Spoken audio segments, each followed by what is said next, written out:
Hello, everyone. This is JD Calderon, and this is Indy Comics Explained. And yet again, I brought on another fantastic group of independent comic book creators. And without further ado, let's bring on our co-host for the day, because it seems the other co-host is having technical issues. But for now, we have the pro himself. Hello, this is Mark Torres of the Came From Radio, the official The Big Apple Con, and we just celebrated our 21st anniversary show last week. So we've been doing this for 21 years now. You can check us out on 88.1 FM WARY in Westchester County, New York. If not, just go online, type in www.camefromradio. Here's all about our shows and our wacky hijinks. And who do we have on our panel today? Okay, let's bring up. How you doing, Madeleine? Please introduce yourself. Hi, I'm Madeleine Holly-Rosing. I am the writer-creator of the steampunk supernatural series, Boston Metaphysical Society. Very nice. What's going on, everybody? My name is Matt Knowles. I am one half of Insymmetry Creations. I will think you'll say I'm the uglier half of Insymmetry Creations. You can make that judgment for yourself in a little bit here on this show. We're on tonight to talk about our all-ages comic that is on Scout Comics Misfits Clubhouse, a brand new issue, Sharks, Dragons, and Little Red Wagons, that is on Kickstarter for just another 4 days. But I think by the time the show's off, it'll actually say 3 days on Kickstarter. But that's why we're here. But we also do steampunk stuff in Heirs of Isildur, so that's how we know Madeleine. That's right. There you go. Very nice. Hey, I'm Grant, and my comic book is called Beowulf, and issue 5 is now on Kickstarter, believe it or not. I believe it. Wise. Mm-hmm. Very nice. And also going through Diamond at the moment? Yeah, so issue 1 is going to be out through Diamond. It's going to be in comic book stores in the next 2 to 3 weeks. Gotcha. I just mentioned it because your publisher popped up. Thanks, Marvin. Hello. I am the other half of Insymmetry Creations. There is no ugly half to Insymmetry Creations. There's only beauty and talent and creativity. At least that's what I hope people would say. But I'm Steph Cannon, and we're here to talk about, as Matt said, our all-ages title, Misfits Clubhouse, which is currently on Kickstarter. Okay, cool. Very nice. All right, now, thank you. Like I said, the co-host, he'll pop up when he pops up. So listen, I got, some of you work with publishers, some of you don't. I've worked with a few in the past, but I have a question, right? The one thing I always hear is about rights being given up when you sign over with a publisher. Obviously, you're going to give them the publishing rights, but there are other rights that are involved, right? So I'm wondering, is it worth it giving up the rights to your creation, right? And to get into the bigger markets, get into stores, whether it be Barnes and Nobles or even just retail, your local comic shop. Is it worth it to give up, I don't know, your rights, like maybe your toys or, screen or, property rights, all kinds of things? Publishers are now asking for, what is that? Streaming? Park rights, like what happened with J.K. Rowling with Universal. So some publisher, they want a piece of that as well. So, I mean, is it worth giving up those rights to get into those greater markets? Matt, what do you think? I think that you have to look at what the potential to ever get your time and effort out of that deal is to decide whether or not it's worth it. If you're going to put all your hard work and effort into something to just sign it over to someone and there's never going to be any residual coming back, well, none of us do this for free, and every one of us wants to be able to actually make a dime or two at some point. So I think you have to look at what that company can do for you. I know one of the cool things about with us, Steph and I working with Scout Comics, is that they allow creators to take their titles and put them on Kickstarter prior to them releasing it into the distribution market later on down the line. They understand that there is a need for creators like us to be able to, get those funds, because we're not artists. We have to go pay those artists. Artists aren't cheap, and artists aren't going to work for a back end check that may or may not come from Barnes and Noble or from Diamond or from residual sales down the line. So they give us that ability. So because someone like Scout allows us to have that opportunity, it's okay for us. We still own Misfits Clubhouse. We've just given a part of the, hey, if they can get it into, the Simon & Schuster market out there to Barnes & Noble, or if they were able to get a Misfits Clubhouse animated series or something like that, is bringing that just, hypothetically, Steph and I would never be able to go get that on our own. We don't have the time. We don't have the connections. We don't have the ability. So if we have to give up part of that so we can have a little bit of something, it's better than having a lot of nothing. That's how I feel about it. How much part do you think, Matt? What's that? How much part? What's the number? So 50%, 60%? Yeah, in situations like that, I think that the going rate is normally like 50-50 on those splits once you get to that level. If they were to go get an option for a movie, I think most of, and that's just not saying for Misfits, I'm saying across the board, I feel like most of the publishers that are out there are doing a split like that, to get those rights. And, like I said, most of us aren't going to have the ability to be like, yeah, let's go turn Boston Metaphysical Society into a full-length feature film. Madeleine, on the other hand, she might have those contacts, but that's not who Steph and I are. Nice. Grant, what are your thoughts? I mean, are you saying just full ownership of your characters? Or? Well, here's the thing. Like, certain publishers are going to ask for different things, right? Some publishers will want full ownership, depending on what they're giving you on the upfront, right? If you have a publisher that's going to pay you $500,000 up front, they may want the whole property, a huge bulk of it. There might be a publisher where you're just signing a back-end deal and, they'll be like, no, you can keep it all. We're just going to take North America rights and that'll be that. So it just depends, right? Every deal is going to be a little different. So, where do you sit? Like you're in a deal with Marvin, right? Right. Do you feel that deal works out beneficially to you or to both of you? Actually, in the end, it should be beneficial to both of you. Yeah. Officially we're published through Comicsburg, but we all kind of deal with our own comic books. We all kind of market our own comic books, and we pay, the people who help with, separately. Mm-hmm. So it's kind of more like an umbrella than a real like traditional comic book publisher. But as far as the original question, like what would I be willing to give? I don't know. If I was going to sell like actual ownership of my character, it would have to be a lot of money. Mm-hmm. Do you have a number in mind? I'm sorry? Do you have a number in mind, like a magic number in your head, in the back of your head, or is it just a general idea?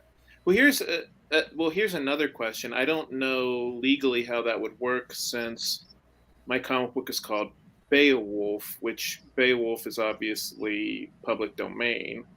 So which just because something is public domain doesn't necessarily mean you can just do whatever you want to with it. Like I know the laws are really weird. Like if you want to do a Snow White comic book or a Snow White movie, you have to be really careful that it doesn't look too much like the Disney Snow White. You know what I mean?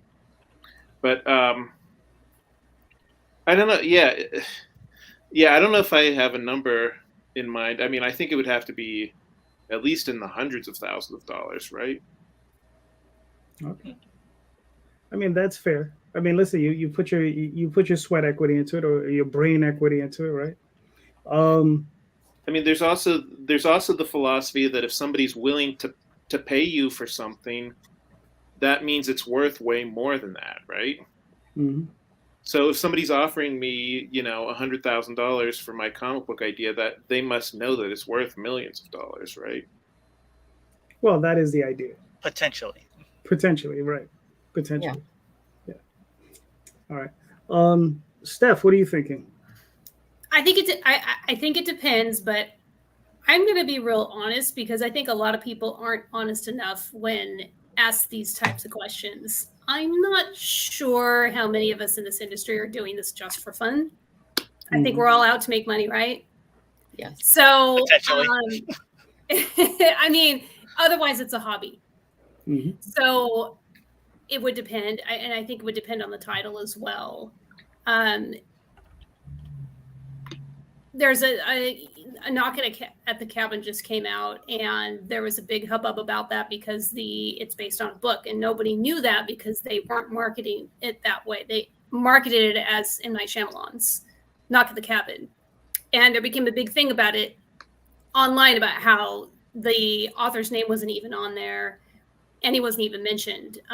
Truth of the matter is we don't know what the deal was and whether he even cared or not. We don't know that, but there was a lot of people that were really upset about that. But the author tweeted after he saw the movie, and I can't remember exactly what he said, but it was very clear that he wasn't too happy with the adaptation. So it seems that he probably gave all of his rights away or most of it, and just kind of, then he's left to deal with the repercussions of his labor of love and seeing what became of it. And that's what people are going to know of it if they don't know. And I apologize that I don't remember the author's name at the moment. Anyway, I bring all this up to say that Paul Tremblay? Yes, Paul Tremblay. I bring all this up to say that we do several different titles, and one might be more of a labor of love for us than another. And so we might be more willing to give up more rights for something that, it doesn't mean that we don't love it or care about it. We just might be more willing to deal with whatever changes are made, whether it's a movie or a TV deal, or the publisher does whatever with it. So I think it really depends. But I got to say, and I think a lot of people might not be honest with themselves if anybody says, oh, no, I would never do that. We all want to make money. We all want to make money. And I think that it would be pretty hard to say, oh, no, sorry, $1 million? Nah. I don't know that very many people are going to be saying that, because at the end of the day, then we can go on and create more stories that we love. Right. True. All right. Very nice. Madeleine, what are you thinking? Well, I would never give up ownership of my IP, period. I mean, this is my business. And obviously, for those I have published through Source Point Press, and it's a licensing, it's a licensing distribution agreement, and which has worked out very well for everybody. Everybody's made money, and which is great. And like Steph said, I mean, this is a business, and which is one of the reasons we're on Kickstarter, because it helps fund the business so we can produce what we love and then sell it to make more money so we could do more and make everybody happy, and make the fans happy. But I think overall, all of these agreements fall into the category of it depends. Right. And it's always going to fall under it depends. And I think Steph is right. If you have another title that says, has potential but needs some help in getting it farther and more widely distributed, you might be willing to give up a little bit more than you normally would. But yeah, it just depends on where you're at in your career, what title it is, how much you're in love with that title. Yeah, you got to make sure you've got good lawyers on your side to make sure you're not screwing anything up. But yeah, it's a very much an individual decision, and but yeah, I would never. I mean, for Boston Metaphysical, the number would have to be so large to give up that IP at this point that I don't think that's going to happen, which is okay. Right. I'm good with that. No, that's fair. Now, okay, cool. Now I was waiting for this. Marvin asks, "Where's JD?" Hey. What's up? Hi. Wow. Hello, Dr. Pacificus. Hello, Dr. Pacificus. Everybody's coming up with great answers. I got to say, I'm really upset that Matt is not here with either steampunk gear or Miami Dolphins gear. I mean, I wanted one of the two, and that's hurting me. It's hurting my soul, but you know what I mean? There we go. All right. All right, he's coming to sell. We're doing this. There you go. You're grabbing the Presto, freaking chango! I have made your day. Let's go. Very nice. I love it, dude. I love it. I aim to please. This is a hefty question, and Steph and Madeleine are coming out with some real insight on this. Am I Mark Miller selling the whole kit and caboodle to Netflix? Right? Am I old school Marvel piecemealing stuff out and letting the chips fall where they may? If you're going to give up, like Steph, I have a catalog, right? So am I going to sell the entire catalog, right? Am I going to the master license, or like Madeleine was saying, it depends. Do some things need more help than the other, right? It's funny this is coming up today because I'm in this chat where a whole bunch of people are freaking out because they just found out that Sylvester Stallone didn't own Rocky. Well, guess what? He needs to keep the lights on, right? He had to get in, to quote Hamilton, the room where it happens. All right. And he was able to use that sale to leverage the rest of his career. So if you're selling off something, what are you getting back for? Let's bring up Rob Liefeld for a second.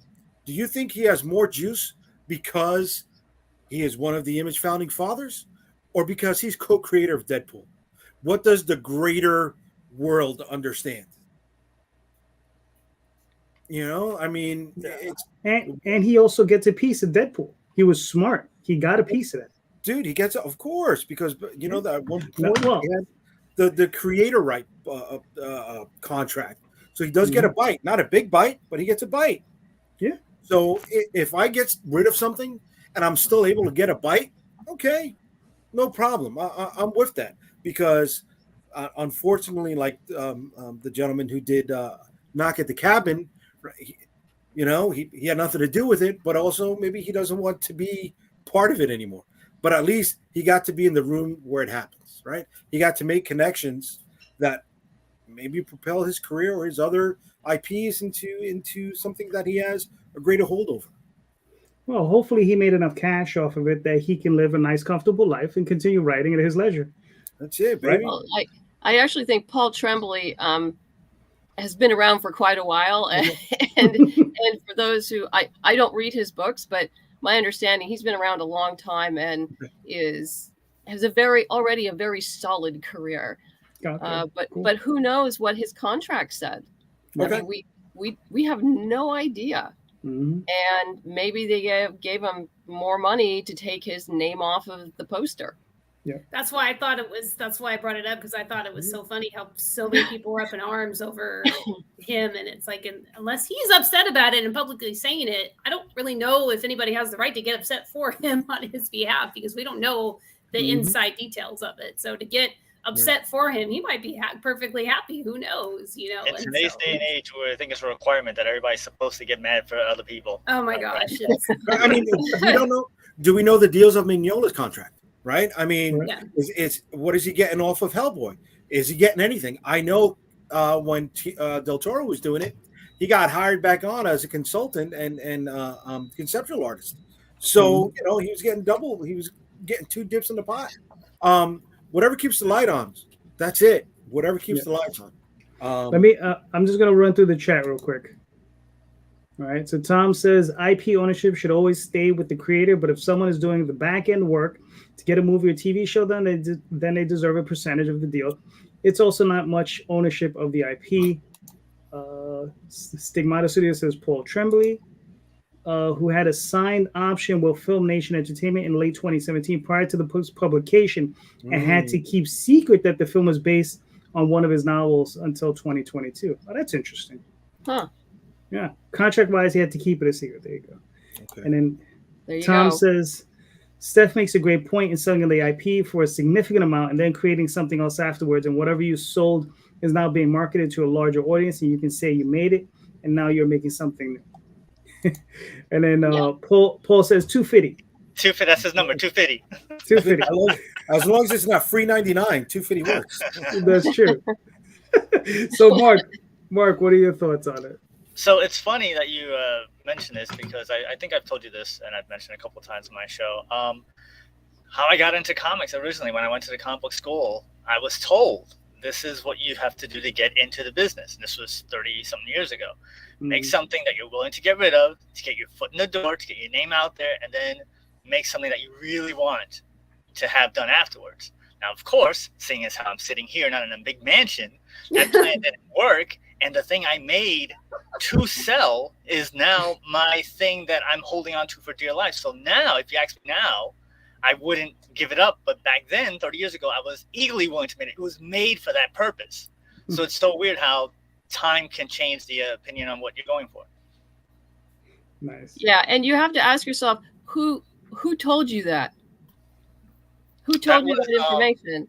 Those were the teachers in the comic book school that I went to who were actually working in the industry at the time. This was basically it was the industry telling you to give up your rights for something that was like the way to get in, to get your foot in the door, is to give up, to make something just for that reason. Ultimately going to benefit them and maybe benefit you. You don't know, because you don't know if the thing you're going to create next was going to be as good, or you had as passion for, or whatever. Yeah. I mean, I was going to bring that up too. I mean, who's to say that you're going to have a second idea that takes off? I mean, let's be honest. Jerry Siegel and Joe Shuster didn't have a second idea. Bill Finger and Bob Kane didn't have a second idea. You know, I mean, there are lots of comic book creators who only have one idea, and I mean, they have one great idea, but don't really have anything else besides that. That's fair. That's fair. Well, to answer that's not saying that you wouldn't. That's not saying that you wouldn't, Mark. It's just that there's no way to know. Mm-hmm. Right. And I think the information you were giving was to benefit the industry and not to benefit you. Mm-hmm. There you go. Always watch out for those teachers. So, you know, you should have. You never know where they're coming from. 30 years ago. That bit of advice would have come in handy back then. My whole life would have been different. Possibly. Who knows? But I mean, I don't know. For myself, I'm like, yeah, the number would have to be so massive that I could just fall off the face of the earth and, you know, be carried through the streets. I mean, the number would have to be ridiculous for me to give up the Oswald Chronicles. You want that Scrooge McDuck money?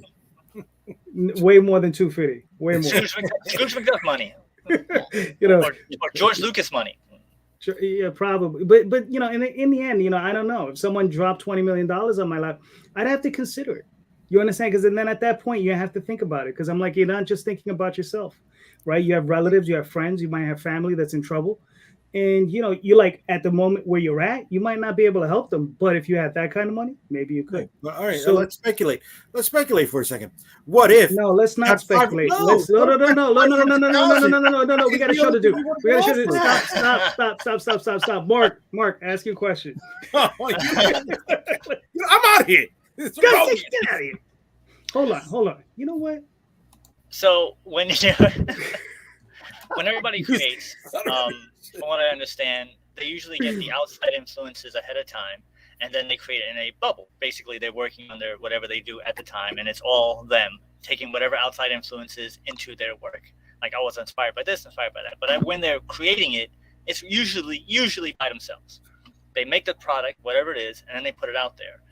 When you put it out there, depending on how long it takes, what kind of other additional outside influences should there be? Is there any? Or should you just stick to what you were started out with? Okay. Grant. I'm sorry? What are your thoughts? I mean, I guess I agree to a degree, but yeah, I think like we said earlier, it all depends on the specific situation. You know what I mean? Yeah, I guess if you don't mind me interrupting, Grant. No, go ahead. I guess I would have to ask at what stage you're talking about. Are you talking about a developmental stage? Or are you talking about a like so after it's created. So you have the outside influences, you make your thing, and then you put it out there, and it's out there now. So it's published, whatever. During that time, there has to be some point of time has passed between when you're creating to when it comes out. And during that time, there's other things that happen. So then do you feel that it's necessary, or should you change to what has changed between the time when you start and the time when you finish? To me, I guess it's because the first thing that comes to my head is when some of the early Boston Metaphysical comics had come out, I would get feedback. I would start have conversations with fans and everything. And sometimes a fan would say something that would light up something in my head and go like, huh, that's an interesting take. What if? And then as a writer, I start off on the what if, and then I go down a path. It isn't necessarily a path that they had suggested, but that they had sparked an idea that led me down a different path than I had originally anticipated. So it all depends on, we all come back to the it depends part of where you're at in your creative process in all of this. I mean, I have beta readers for all of my work before it goes out. And so that influences to a certain extent. Do you remember the TV series How I Met Your Mother? I never watched it, but I know of it. So they had a plan as to how the show would end when they first made the show. Mm-hmm. And they recorded a scene to be aired later on because of an age thing. And then the show evolved and matured in a way that a majority of the fans think that the show should have went a different way, but they stuck to their guns like this is what we had, this is where we wanted to go. So that's what I was saying is should there be an influence when it's already out there. So for your answer is yes, because you get that spark, that idea, and you can pivot. But certain people want to stick to the ground, and this is what I made, this is how it is, this is how it begins, this is how it ends. Mm-hmm. I think that there's, I always tell people when you create a story, you have to know what your concept is, you have to know what your climax is, and you have to know what it takes to get from that point, from point A to point Z. I think that there is room to stick to your guns. Like there are things that that we have plot point wise that we've known for a long time where we want to go, and no influence from the outside is going to change those things. But we also aren't so conceited enough to say that our brains and our minds aren't going to develop or change over time. We may have wanted to do something in the beginning that may change later on. There may be the ideas that say I had for Heirs of Isildur that I had for before Steph and I met, and I'll share them with her, and she's like, I'm not really sure if I'm vibing with that idea. Is that really where you want to go? And I would say 50% of the time, I've been like, yes, I really want to go there. And the other 50% of the time, I'm like, you know what? Maybe that sounds good in my head, but maybe to anybody else that's not me, maybe that wouldn't resonate as well. I mean, I think one of the best examples, and I'll use The Walking Dead as an example a lot, for good things and for horrible things, but The Walking Dead had no belief, no reason to have the character of Daryl Dixon. Daryl Dixon is a creation 100% for the TV show. When the actor went into audition, he was not auditioning for that character. He was just auditioning, and they were like, dude, we've got to create a character for this guy. Not in the comics. He wasn't there, so the comics didn't even have that character, but the show could not even exist without the character, without his character. So I think you have to be willing to stick to your guns, but at the same time be pliable and, like Madeleine said, be open to the fact that there may be some other good ideas that may come down the line and maybe better than what your original concept was. Mm-hmm. Oh yeah, particularly when you're dealing with adaptations. In Game of Thrones, I've read the novels, and I've also seen the TV show. And in the original novels, the woman that Robb Stark fell in love with and eventually married, in the books, she had barely a passing reference. You never really got to know anything about her. but they had set him up in the show as being such an honorable man who stuck to his word that they had to demonstrate to us as a viewer why he would break this word. What about this woman was so perfect for him that they jibed so well that a man who above all was about his honor would go back on his word to marry her and not marry who he was supposed to.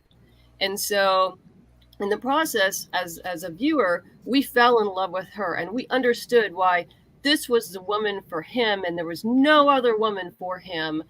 And then I'm assuming everyone here's, seen the Red Wedding.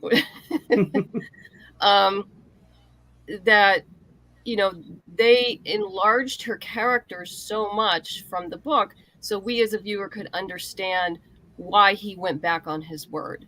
And that she never had that character development in the book at all. I mean, there was like barely a paragraph about her in the book. And so, if you're dealing with adaptations like you were with Walking Dead, that's to me almost like looking at apples and oranges, in order to make one medium work. Mm-hmm. The same could be said for The Boys.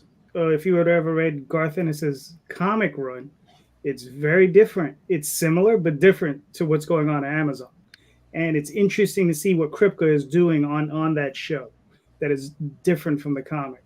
They're both vile at times, but they're both very entertaining at the same time. But just the way that he's constructing the story is different, and it's very interesting to see it because I've read both. I've read the book, and I'm watching the show, and it's interesting to see where he's going with that. Steph, what are your thoughts? Steph just messaged me because of that storm. She's having some internet issues. So I think Steph was frozen, and then she just left.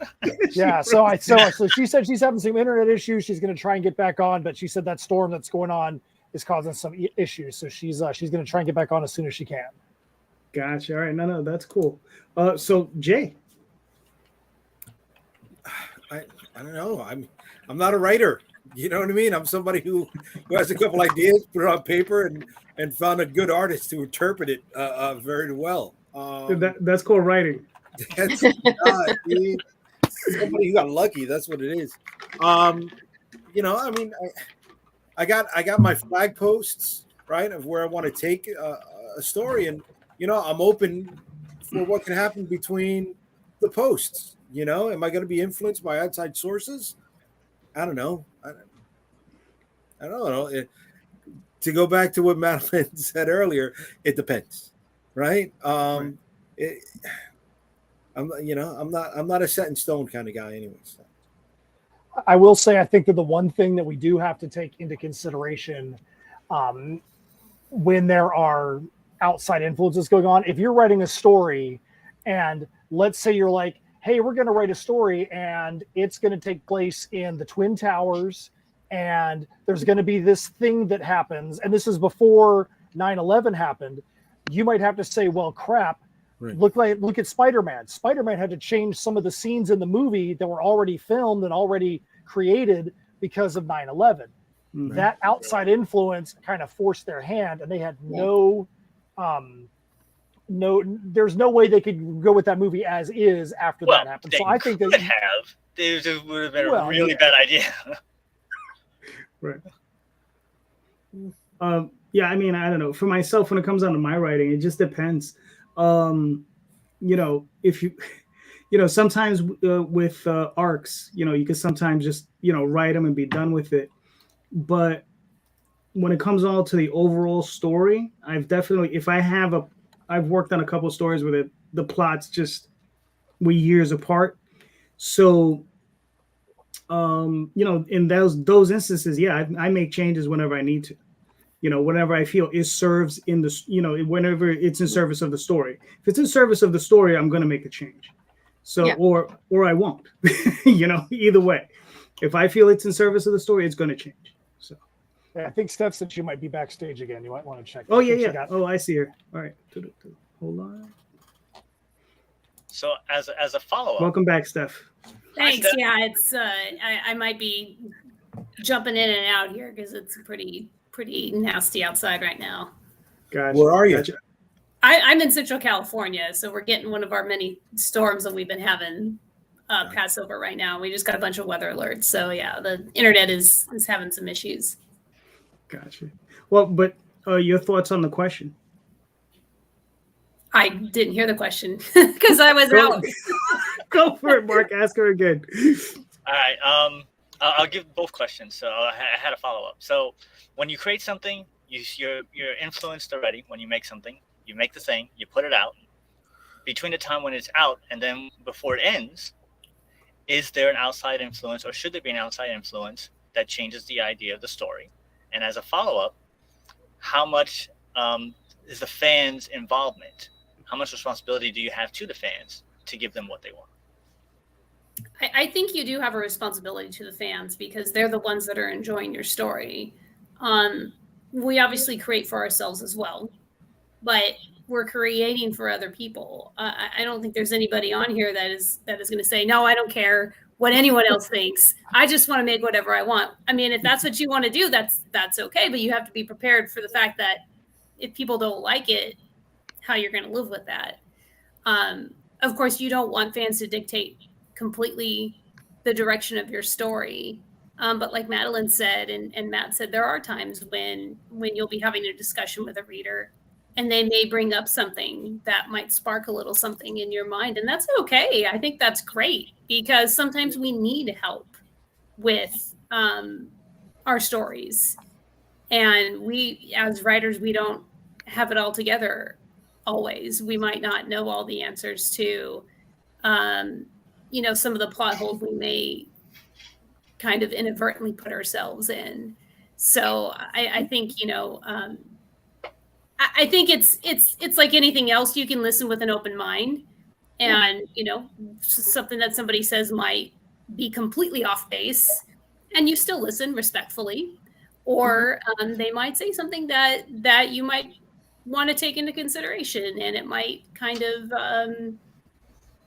set the course in a little bit of a different direction than what you were expecting. And I think that's perfectly fine. I don't think there's anything wrong with that. As far as creating something and having it change, somewhere along the way, I think that's common in writing, any kind of writing.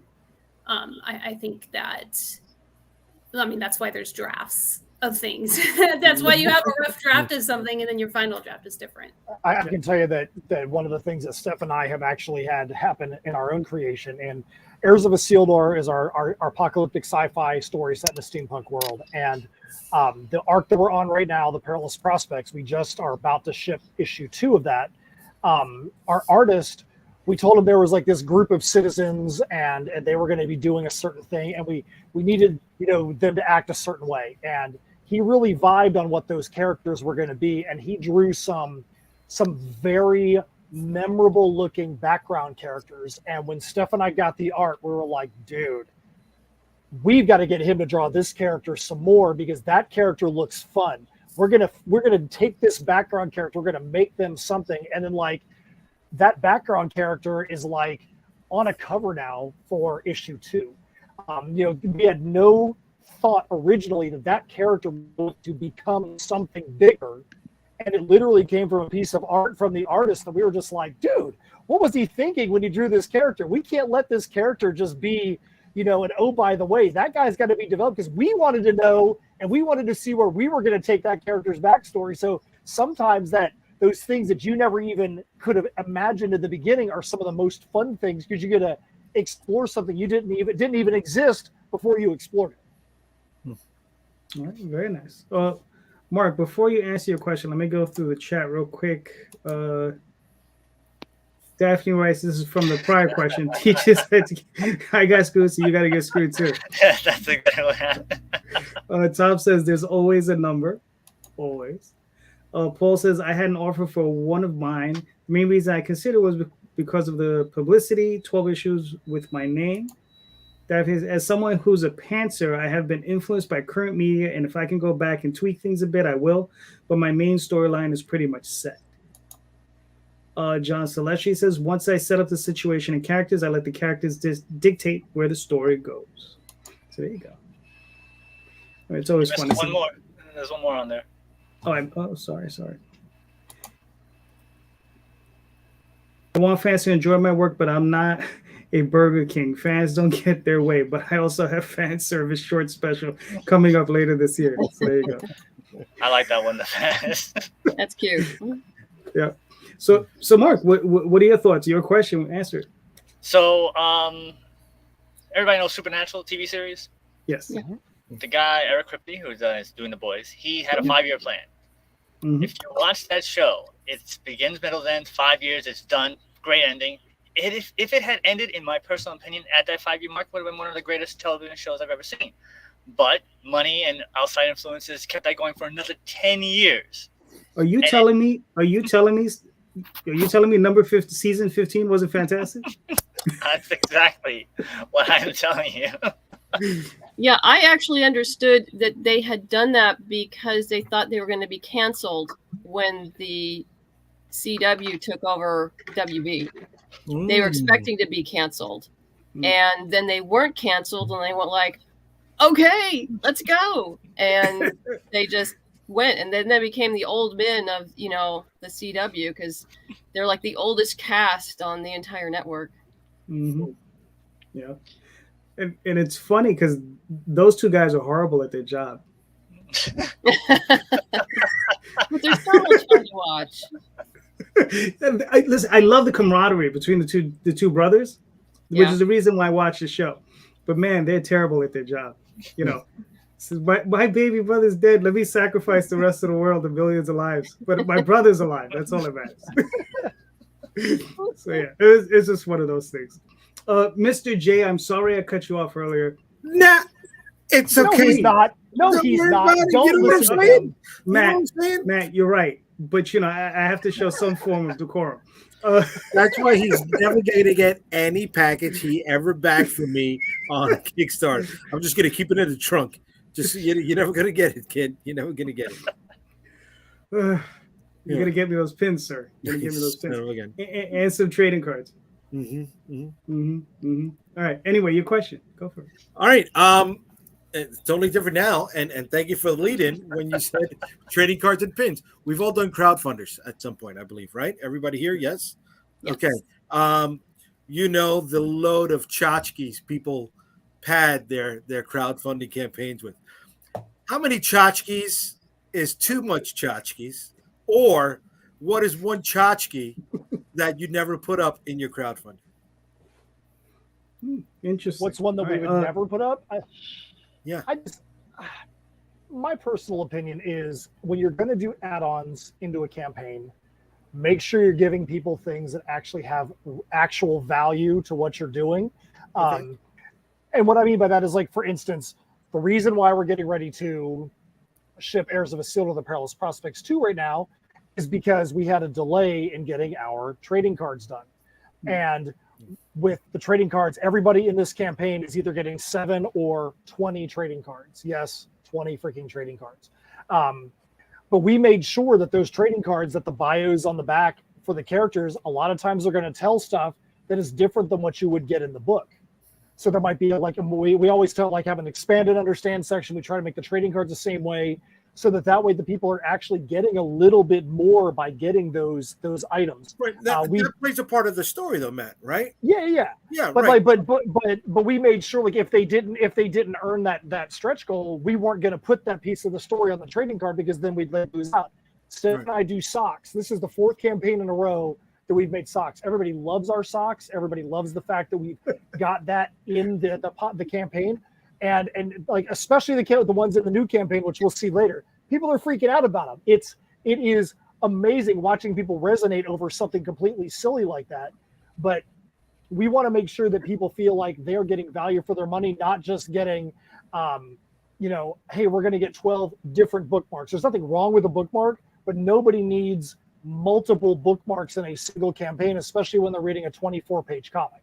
Now, if it's like Madeleine or Steph and I do, where everything that they do is perfect bound book, and you can say, at least this is a book, a bookmark might work. But if you're like, hey, I've got a 24-page comic, and you guys have now earned the 4th bookmark in this campaign, you really need to sell me on why I need 4 bookmarks for a single 24-page comic. All right, nice. Grant, what are your thoughts? So my philosophy on tchotchkes has always been, I don't care how many tchotchkes you have with your campaign, but they always should be something extra. Like, you should always have the option of just getting the book. And I also think it depends on how long the book has been out, because for me, if you're on issue 1 and you have like 100 different tchotchkes, that's ridiculous, because the book hasn't been out yet. We don't know if we like the book or not. Like, I'm not going to buy a plush animal for a book that I've never read. You know what I mean? So like why would I buy an action figure for a comic book when issue 1 hasn't even come out yet? We don't know if we like the comic book or not yet.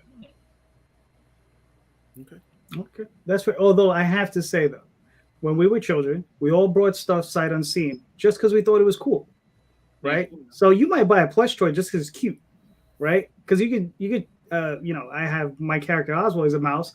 I'm pretty sure I gave a little plush toy. They could be kids. They might buy it just because, oh, it's a cute little mouse, and that's it. They don't know anything about it. They could just walk away and just be happy just with that, banging his face against the wall. I mean, It just depends on what it is. Steph, what are your thoughts? Well, I was laughing earlier because I was going to say Jay. I was going to joke that Jay might be separated at birth or something, because Matt can tell you how many times I have said we have too much tchotchkes, and I've used that phrase. In fact, one of the things I've said is I do not want our table to look like the prize booth at Chuck E. Cheese. Where it's just there's, but that's for our table, and my personal preference for how much stuff we have. But I want to be careful what I say, because we're all creators doing Kickstarters, and there's probably a lot of creators listening who are doing Kickstarters. And I don't want to say anything that's going to disparage what anybody else is doing with their own campaign. So I don't want to, list off, whatever, what might be considered a tchotchke is what somebody else has on their campaign currently. They're going to be like, well, hey, because that's not why we're here. We're here to talk about our campaigns and support each other, and, and get everybody excited about our campaigns, and not talk about the stuff we shouldn't have on our campaigns. Personally, we try to do things that are a little bit different than what we see, that are common on campaigns. So that's why we're doing the leather work. We do a lot of leather work. We've got, and we're doing the socks, but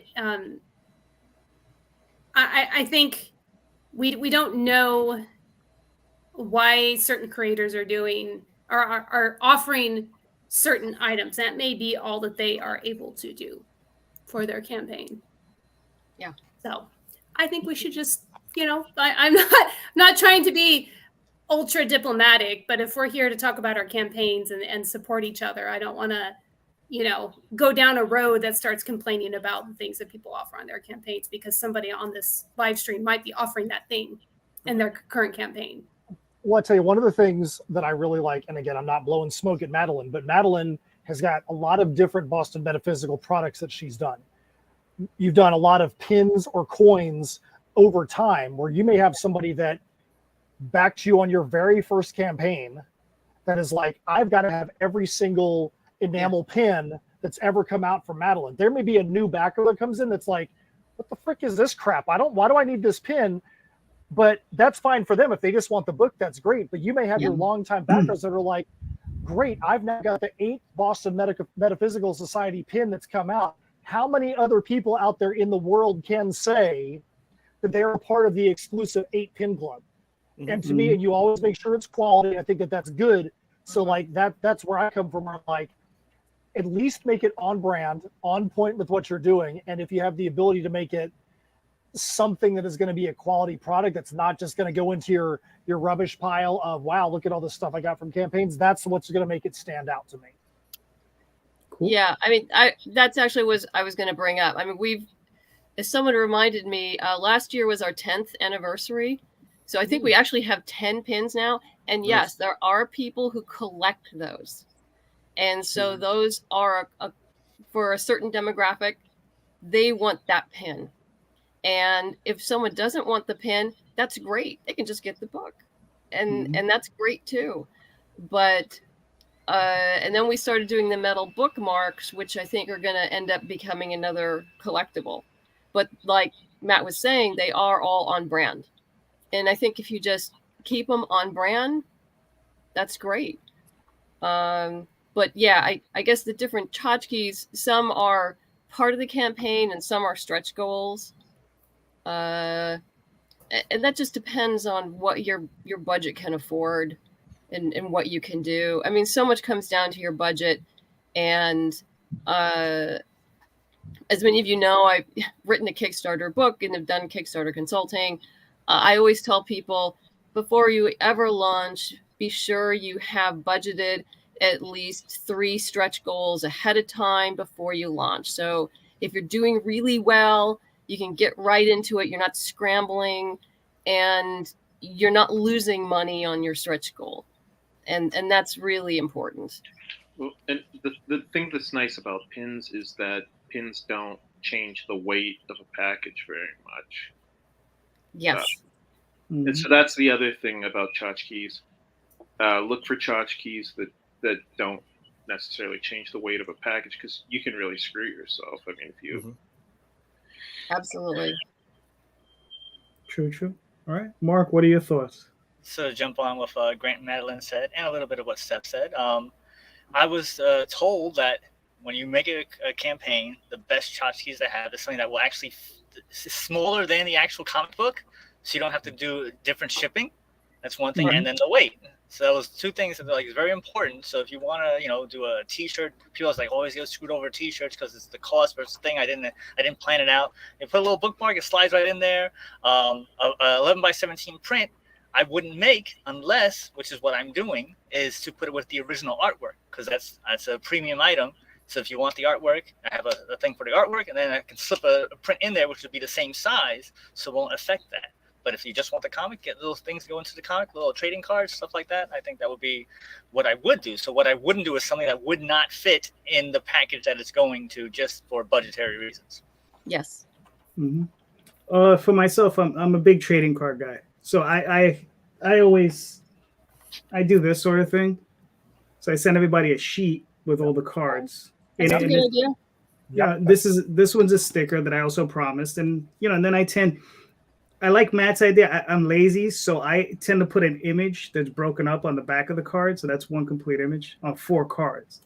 Well, that's cool. That's Garbage Pail Kids style, man. Hey, that's what the Garbage Pail Kids did, man. It's great. Every trading card doesn't have to have the same back. I love it. Yep. And so it's just something. It's what I enjoy. And then the thing is if you want me to back your campaign, one of the easiest things you offer me is trading cards. I just love them. I have a binder filled with them, and I love getting indie trading cards. I have, like I said, I got a binder, and I just pop them in there. I say, okay, I put them away. And every now and again I pull it out and I like looking at them. And I also put all the stickers in there and all the other stuff. I find patches to be a little weird though. I don't know why. Only because I never use them. But they're cool. But I'm like, where am I gonna put that? Yeah, I've gotten some very cool. Yeah, I've gotten some very cool patches. But yeah, I don't know what to do with them either. Right. As a kid, I used to have a whole bunch of patches in a drawer. It was my patches drawer. I never put them on anything. I just stuck them in the drawer. So whenever I want to look at my patches, they were in the drawer.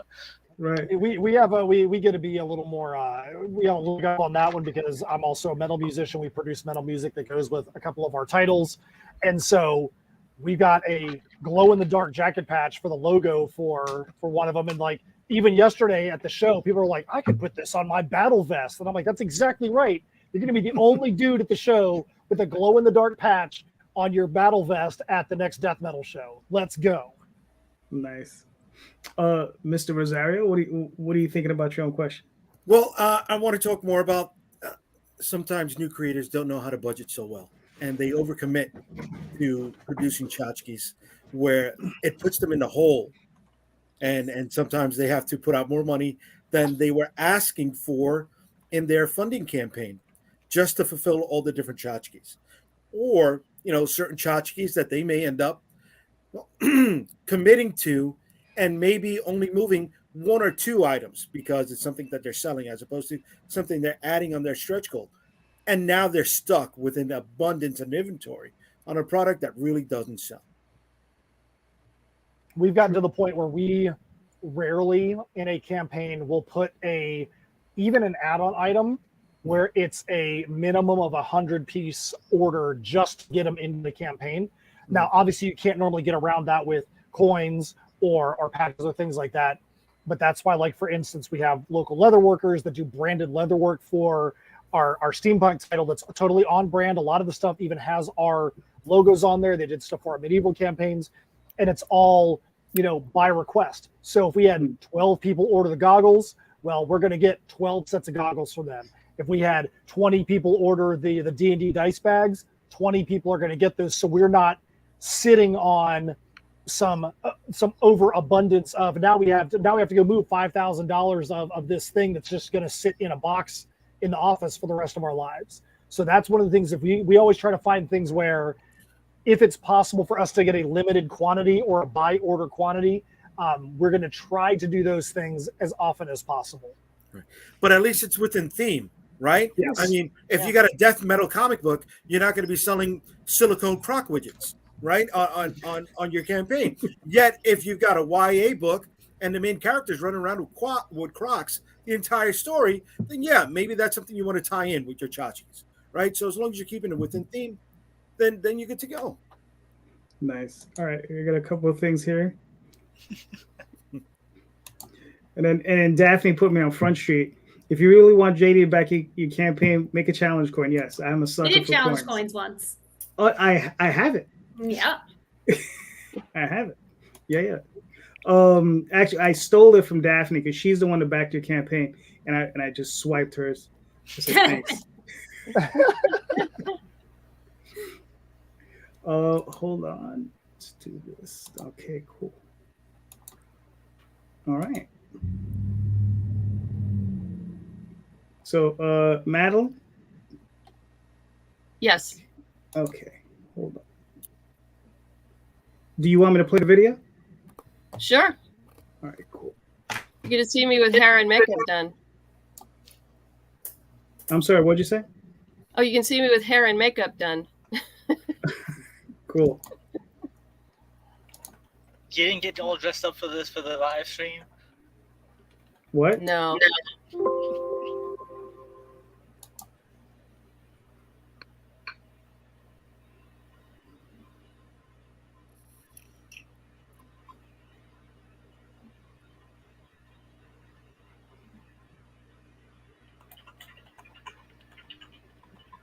Hi, my name is Madeleine Holly-Rosing, and I'm the writer-creator of the Steampunk Supernatural series, Boston Metaphysical Society. Welcome to our Kickstarter to print issues 1 and 2 of our brand new 4-issue miniseries, Mystery at Pikes Peak. If you're not familiar with the series, it's about an ex-Pinkerton detective, a spirit photographer, and a genius scientist who battles supernatural forces in late 1800s Boston. Our new story begins as our team flees the law in Boston and arrives at the only safe haven they can find, Tesla's experimental station in Colorado Springs.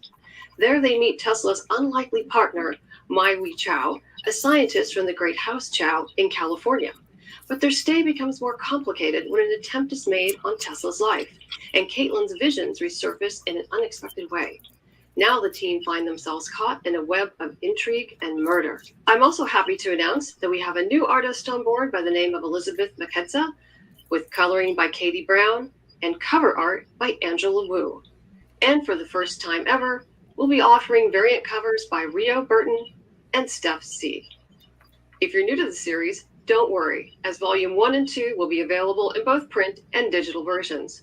We'll also have a brand new lapel pin depicting the Tesla coil and special limited reward tiers, which include our audio drama, The Ghost Ship.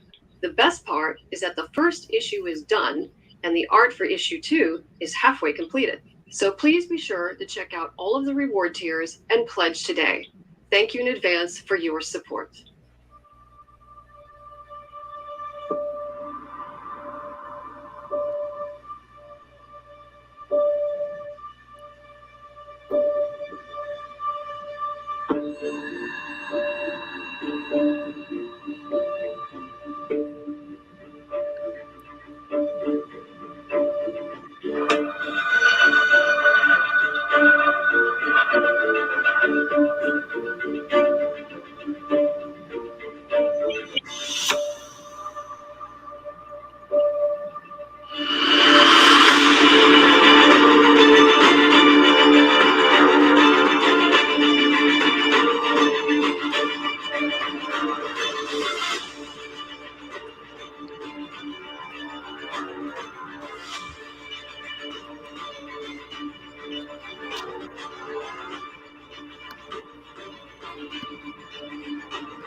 Very nice.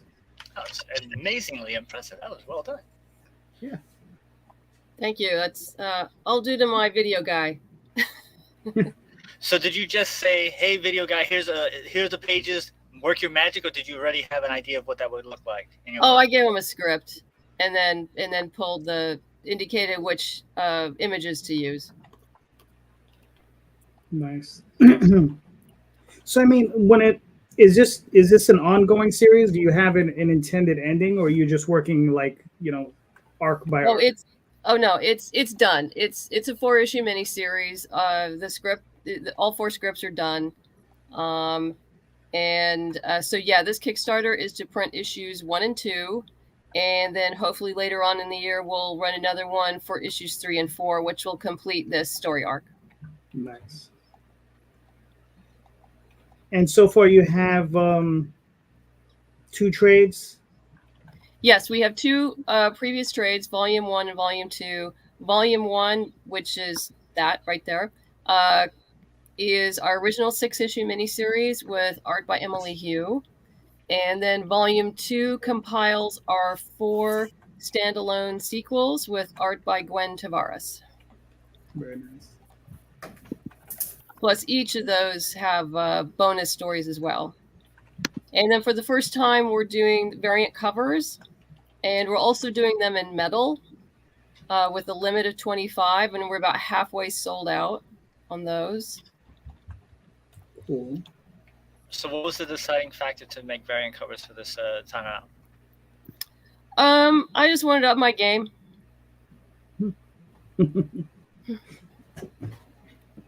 Congratulations on all your success. Thank you. Yeah, I mean, yeah, you've more than funded, and you're 25 days out. So, how much? Obviously, when it comes down to what you're doing, like, how far do you want to push this? Are you looking to do an expanded universe? Or are you looking to just continue the series? Possibly both. I don't know yet. It's like, to me, it's like, okay, let's get this project done. And I do have other things in the hopper and the back of my head and that are ongoing, but I only have so many hours in the day. Gotcha. As I'm sure everyone here can relate to. Yeah, there's a novel, and Prelude, which is below that, is an anthology of short stories and novellas. And you'd already seen the cover for the CD, which is the audio drama. Nice. Now, how did the audio drama? How heavy? How difficult was that for you to produce? It was a tremendous amount of work. So whoever says that producing is glamorous doesn't know what they're talking about.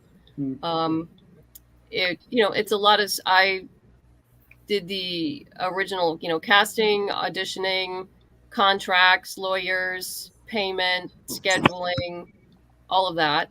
But I did have a tremendous production team, and Eddie Louise and Chip Michael. Eddie Louise was my script editor, and Chip wore a number of hats between working as the director and the audio engineer.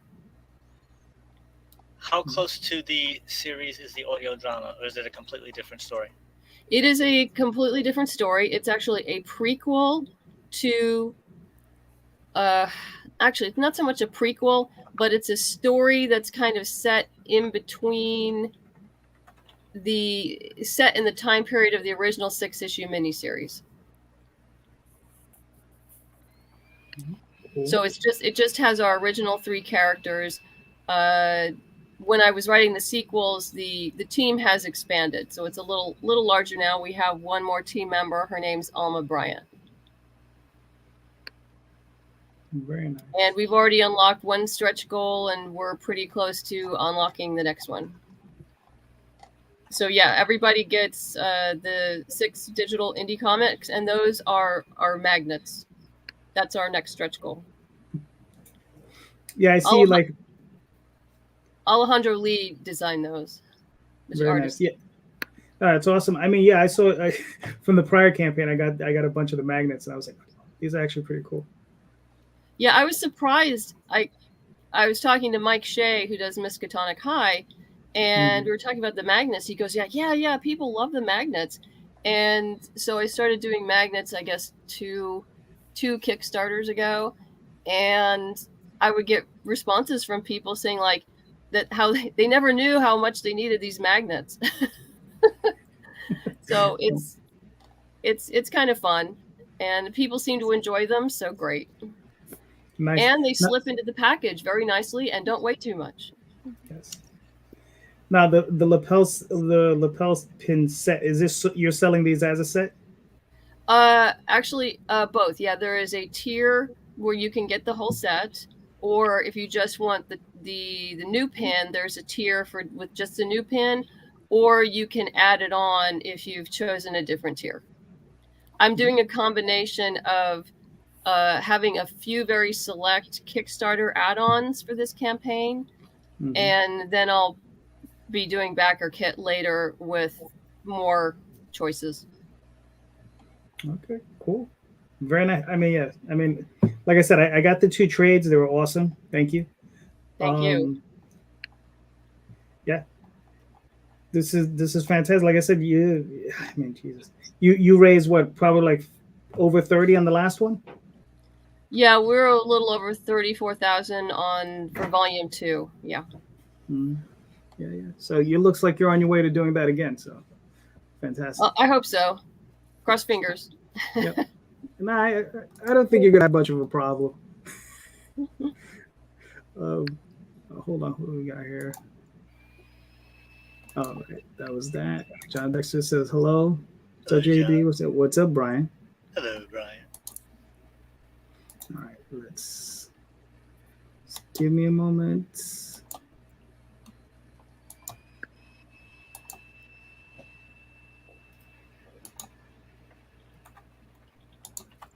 There we go. All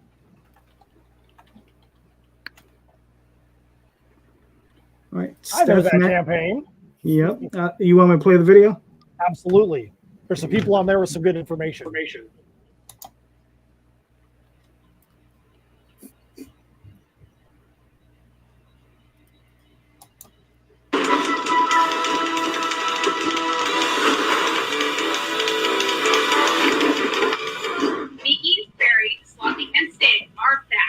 In Misfits Clubhouse, sharks, dragons, and lunar wagons. Our lovable quartet knows how to turn anything into a big adventure. And this issue is no exception. They have a face-off with the ever-feared Old Man Willie. There's a speech crash bonanza in their future. And we also get to meet for the very first time their favorite TV hero, Bruce McTukerson, aquatic investigator. This campaign will have multiple collectible covers by awesome artists. And as you'd expect from us, the big swag. We hope you'll stick around. Come on in and hang out in the clubhouse. Join along in the shenanigans.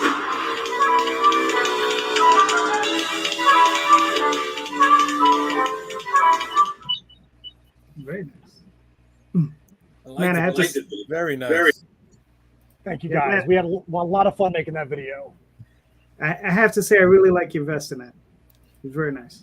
Thank you. That's we have a video guy named Mike Palmer at Palmer Productions who does all of our campaign videos now. And I would say the most difficult part of doing those videos is us keeping a straight face when we're doing it, because Steph and Mike and myself, we just have too much fun, whether it's doing an Heirs of Isildur video or doing a promo video for a show or doing Misfits Clubhouse.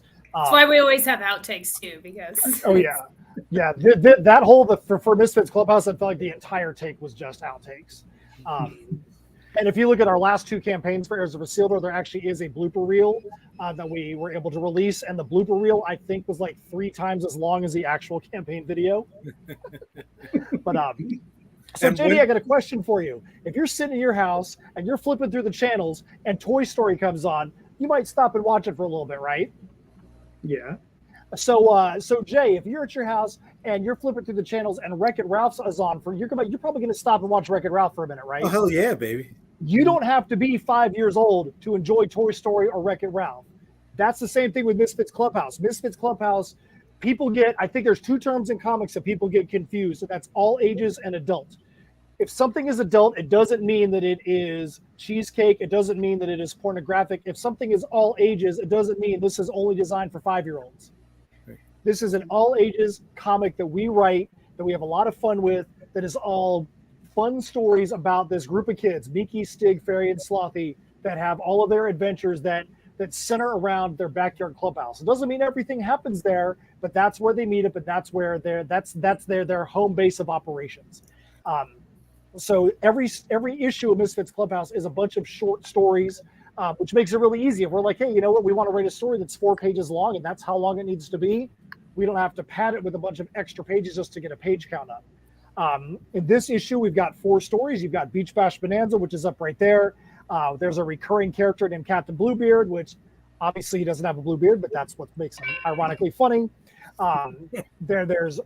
This is our favorite one for this issue, which is Bruce McTootherson. So Steph actually has a stuffed animal that she created with her kids in her room. It is the real Bruce McTootherson. So for those that don't know, I live in Florida, Steph lives in California. We sit on video chat just like 2 people in cubicles doing our work, but we just are 2,600 miles away. Bruce, from time to time, likes to sneak into the frame because he sits behind her in her room where she's at. And one day we're like, it'd be fun to make a story about Bruce. It's a fun name. It's a name that she came up with. And we decided that Bruce is actually an aquatic investigator. So think about how the Fat Albert gang would run back to the clubhouse to watch the Brown Hornet. It was like a meta show within a show. We get to actually tell the story of Bruce McTootherson, and the story in this one, his very first story is called Robbery at Fishbacks. There's been a robbery over at Fishback Sports, and Bruce McTootherson is on the case. Will his cunning wits be able to help him solve it, or will his buffoonery allow the criminal to be able to get away? We've had so much fun writing that story and having our kids be a fan of Bruce. And as you can see, we got like Bruce socks, and we've got we got excited Bruce pins, all kinds of little things like that for this campaign. And Bruce, even though his story isn't even out there yet, it's like he's like the breakout character, even above Miki, Fairy, Slothy, and Stig. We thought Fairy was going to be, we thought Slothy would be, and Slothy still probably is. When we go to shows, people love the fact that we have a sloth with steampunk goggles sitting at our table as our mascot. But people have really seemed to resonate over old Bruce McTootherson there. Mm. Nice. It's funny, before you brought up the questions for me and Calderon, I was gonna say I got cartoon vibes off of this. I had that feeling. Is this kind of like along the lines of Ed and Eddie is when you're saying all ages, or a little lighter than that? I would say, and Steph, you can chime in here too, because I know that you've watched a lot more of these more recently than I have with Noah. But I would say one of the things about this is a title that's on Scout Comics Scoot imprint. One of the things about Scoot is they are very big on making sure that if it says all ages, they don't want there to be hidden innuendos. Gotcha. That would be like think about Ren and Stimpy. Ren and Stimpy is animated, but Ren and Stimpy is definitely not an all ages thing. Ren and Stimpy is like more like Phineas and Ferb. Yeah, well, Phineas and Ferb, Gravity Falls. Okay. Fairly Odd Parents. That's the vibe that we're going for. Yeah. So on that same note, when I went to New York Comic Con, there was a YA panel that they had, and I asked them, is there like an actual list of things that you should or should not include? And they actually did have a list of things of what to and not to include. Do you also have that when you're writing a story? Like this is a list we have to include, this list we definitely do not include. Well, I think the only requirement, I think Matt would agree, is fun. Yeah. Well, we just have fun. Well, one thing from Scoot that they have been very big, and we've actually talked with, the head of Scoot, is a good friend of ours, Richard Rivera, and one of the big things with them is they don't want there to be anything in a Scoot title where if a kid was to go back to their parents to go, "Mommy, what does this mean?" Oh, now they're going to have to talk about the birds and the bees because somebody threw a double entendre sexual innuendo into the book. So they want to make sure that if there's anything in there, that it's not going to take the parents down an inappropriate path. It doesn't mean they can't be thinking. Right. We want people to think when we write stuff. We have fun with these. I mean, in Beach Bash Bonanza, there are some characters that got drawn in there that have some very, very personal meanings to us to put them in there. Old Man Willow is a story that there's a lot of discrimination and rumors and things like that. We try to make sure there's a lesson that's learned. Yeah. I mean, even story. Yeah, it could even be something as silly as like the very first story we ever wrote for them was called "I Don't Want Any Asparagus," and little Nikki is so disgusted because she's heard that her mom is making asparagus for dinner. She's never had it, but she's like, "This is the grossest thing ever," and she's going on this diatribe about how if the asparagus factory was on fire, she wouldn't put it out.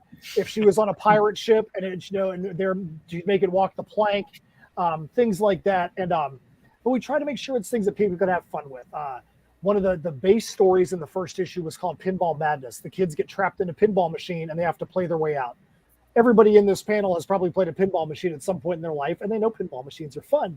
One of the most fun, unexpected things from doing that story was our artist for this series, Raheel Mohsen, is in India. And we were like, yeah, it's going to be a pinball machine, and they're going to do this, and here's the game, and blah, blah, blah. And Raheel's like, I've never played a pinball machine before. He just never has. He's in a different culture, and he's in India. So Steph and I had to be like, okay, let's give Pinball Machine 101. Here's what the goal is. This is what a flipper is. This is what a bumper is. This is what, how you get an extra ball and different things like that. And we saw this full-grown adult with like this childlike innocence. He's like, can I put a trampoline farm in the art for that store? I'm like, dude, go for it, man. If whatever you think is going to be fun for a pinball machine, let's go. Let's do it. This is about us having fun, stepping away from the very serious stories we do, Heirs of Isildur, Tales from Nocturnia, the anthology pieces we do, the death metal, the melodic metal that we do, and just gives us an opportunity to let our hair down, literally and figuratively, and just tell stories that are fun, that are like, escaping from all the insanity of the world for just a little bit. So Steph, your first answer was make sure it was fun. That was the rule. So what's the level of fun? That's the lowest you can go, or is it, oh, this is too much fun, we got to dial it back, or this is not enough fun, we got to raise it up? I think the only time that we would say that is if it became so outlandish that it was just too sickeningly cheesy. We're not out to be, saccharine sweet. I don't want to reference anything. I can't even think of an example. But there's just those stories and those shows that are just dripping with just wholesomeness, and we don't want to go that overboard with it. We want it to be as fun and as ridiculous as it is. And every time that we mark this, we talk about how it's these crazy shenanigans that these kids get into. But there needs to be a little bit of a level of believability there, so that it's not so over the top that if the parent is sitting there with their kid reading this comic, the parent is just rolling their eyes the whole time going, oh my gosh, this is just too much. Yeah. I've got cavities now. Yeah. We want JD Rosario to be reading, not going, this is kid stuff, and chuck it over his shoulder. We want him to have fun too. Yeah. So it's gotta be fun, but in a way that it still makes the kids relatable and likable. Awesome. I mean, listen, it looks incredible. I appreciate that very much. Well, I know that there's one other thing I wanted to say, and there was one thing Steph wanted to say too. The last story in the issue is called Barrel Peril. We always give people the ability to get drawn into our comics, and whenever we can, we always make sure that it's more than just getting drawn in. People get an opportunity to at least get one line of dialogue. One of the cool things about this, again, is with this being an issue that will come out at some point through distribution on Scout Comics, getting drawn into this issue means that at some point down the line, you're going to be able to walk into your local LCS. You're going to be able to go onto the shelf at your local LCS, pick up the issue, take it to the counter, and be like, dude, I'm getting this issue. And the guy behind the counter is going to be like, why'd you pick that issue out there? You're going to be like, because I'm in it. That's me in this issue. I'm famous. I'm in this comic issue. Are you ever in a comic issue? No, I'm better than you. You can That's say like what you want. that's like one step above whenever in the old days you used to get your letter in the comic book. Now you're actually in the comic book. Like, yeah, that's it. I'm gonna get 3 of those because I'm in it. Nice. Yeah, I know. Nice. I know you had come back to the Bruce cover a couple of times. I know Steph wants to tell you about the person behind the Bruce cover and why it was super cool that we're actually able to get him into this campaign. So we have several variant covers, and one of the ones is for Bruce, and it is from an artist named Peter Raimundo, who is a former Disney illustrator during the Disney Renaissance of he worked on Lilo and Stitch, he worked on Hercules, Mulan, Princess and the Frog. So the thing that we like to say is there's probably not very many Comic-Cons at all that you could ever walk into and not see something that his work has influenced or been a part of. And we were friends with Peter. We met him and his family at Collective Con in Jacksonville, Florida a few years ago, and have had the privilege to be able to be neighbors with him at a lot of different conventions, including Collective Con each year. And so we always knew that we wanted him to do a cover. He has his own series now. He's a writer and illustrator for some children's books, and some of them are aquatic themed. And so it just made sense for him to do a Bruce cover. And we love how it turned out.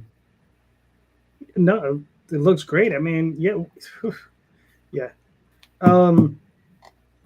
The Disney guys, I met a bunch of them a few years back, and those guys, I ended up talking to a bunch of them, and they actually, I met a few guys, they prefer doing comics and actually working on those cartoons.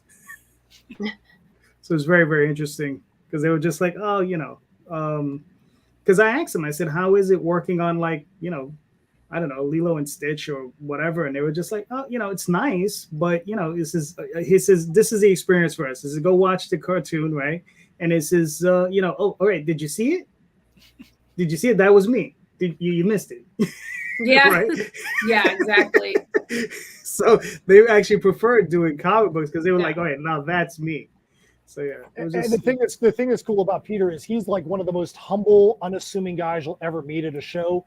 I do a lot of panel hosting and emceeing at Comic-Cons, and I did an interview with him at one of the shows, and we got off the stage. It was just he and I on the stage, and he's like, I'm sorry if I talked too much when we were on the stage. Did I talk too much on the stage? And I'm like, dude, nobody's up there to hear from me when you're up here. They want to hear about what part of Mulan did you do?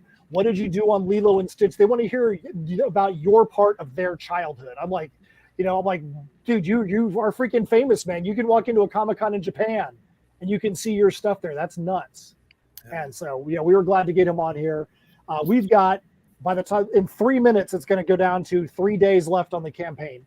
For those of you that don't know, Kickstarter is a very difficult platform for all ages comics. Yeah. It is not a platform that really caters to it as well as it does to, Cheesecake or Cthulhu stuff or the superhero comics, and it's tough to fund. I mean, we only put a $2,000 ask on this campaign, but we definitely have got higher goals than that. We have 2 stretch goals upcoming. We are only $355 and or 9 backers away from 2 stretch goals. Our ultimate hope would be to beat the first Misfits Clubhouse campaign by $1 and 1 backer, which is $35.20 and 102 backers. Will we get there? Who knows? But we really hope to have a strong last few days to be able to at least come close to a few of those numbers. So whatever we can do to try and get to one of those, or one or two of those numbers, or beat that first campaign, we are all ears. We can't wait to see what happens. So how do you target the people that are on the platform that you think should be getting this book for their nieces, nephews, sons, daughters, neighbors, kids, whatnot? I think that one of the things, and it's tough to say, we don't really know exactly how to target them, other than we made sure before we launched the campaign, we wanted to have some tempered expectations. We're used to $8,000, $10,000 campaigns for the different things that we do. We have less variant covers than we would in a normal campaign. We don't have as many of the crazy things. That there's not going to be leather work for an all ages book or collectible colored vinyl for an all ages book. But our thing is, like we did on this show, we want to make sure that the person who is the one ultimately that's going to make the decision to buy it is going to go, this is something that I can also enjoy. I could read this for my kid. I could give this to my kid, or I could keep this for myself. And all three of those are viable options.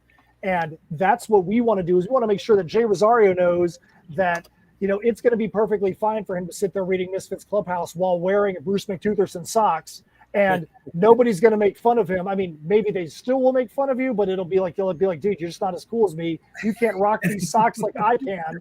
And it's okay. Like that's the angle that we take, is that, dude, just have fun with it. Have fun with it. Make sure that the adults know that this is something that they can enjoy just as much as their kids can. And it's not something that's going to ever talk down to them as an adult. They can enjoy it and find a lesson just like their kids can.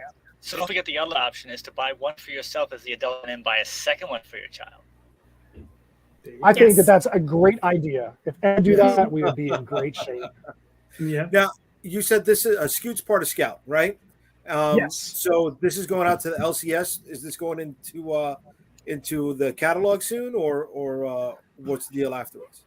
So the way that it normally works with Scout and any of the titles that they have that get crowdfunded is they want to have there be a little bit of a separation between when it's crowdfunded and when it gets put into distribution. There needs to be unique things, like when it comes out on Scout, there will be some different cover art. There'll be different variations of the cover art, because there needs to be something unique for someone that is a collector, because the first issue had 10 covers, 4 that we did and 6 that Scout did, and we know people that have got all 10. Okay. They want to make sure that there is something unique, that when it goes out there to the LCSs, that it's going to have that collectability, and it's not going to be something that's just entirely rehashed from what we did.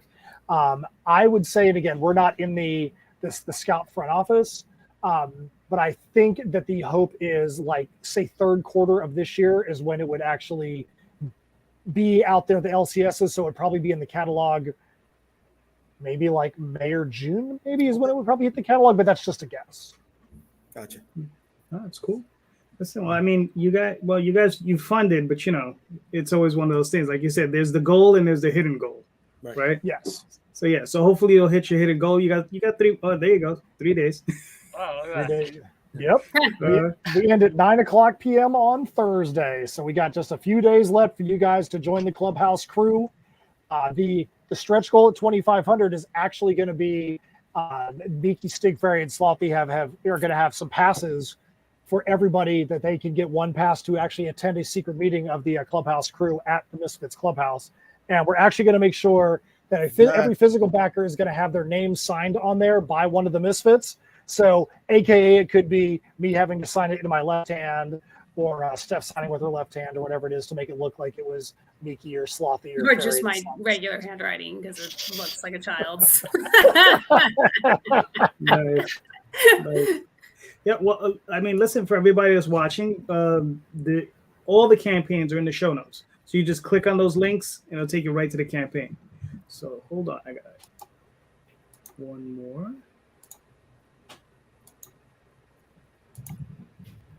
There we go.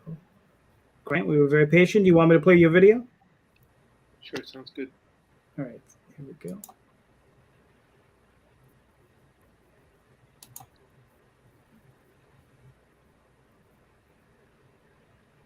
Is it muted? I can't hear anything. Yeah, it must be muted.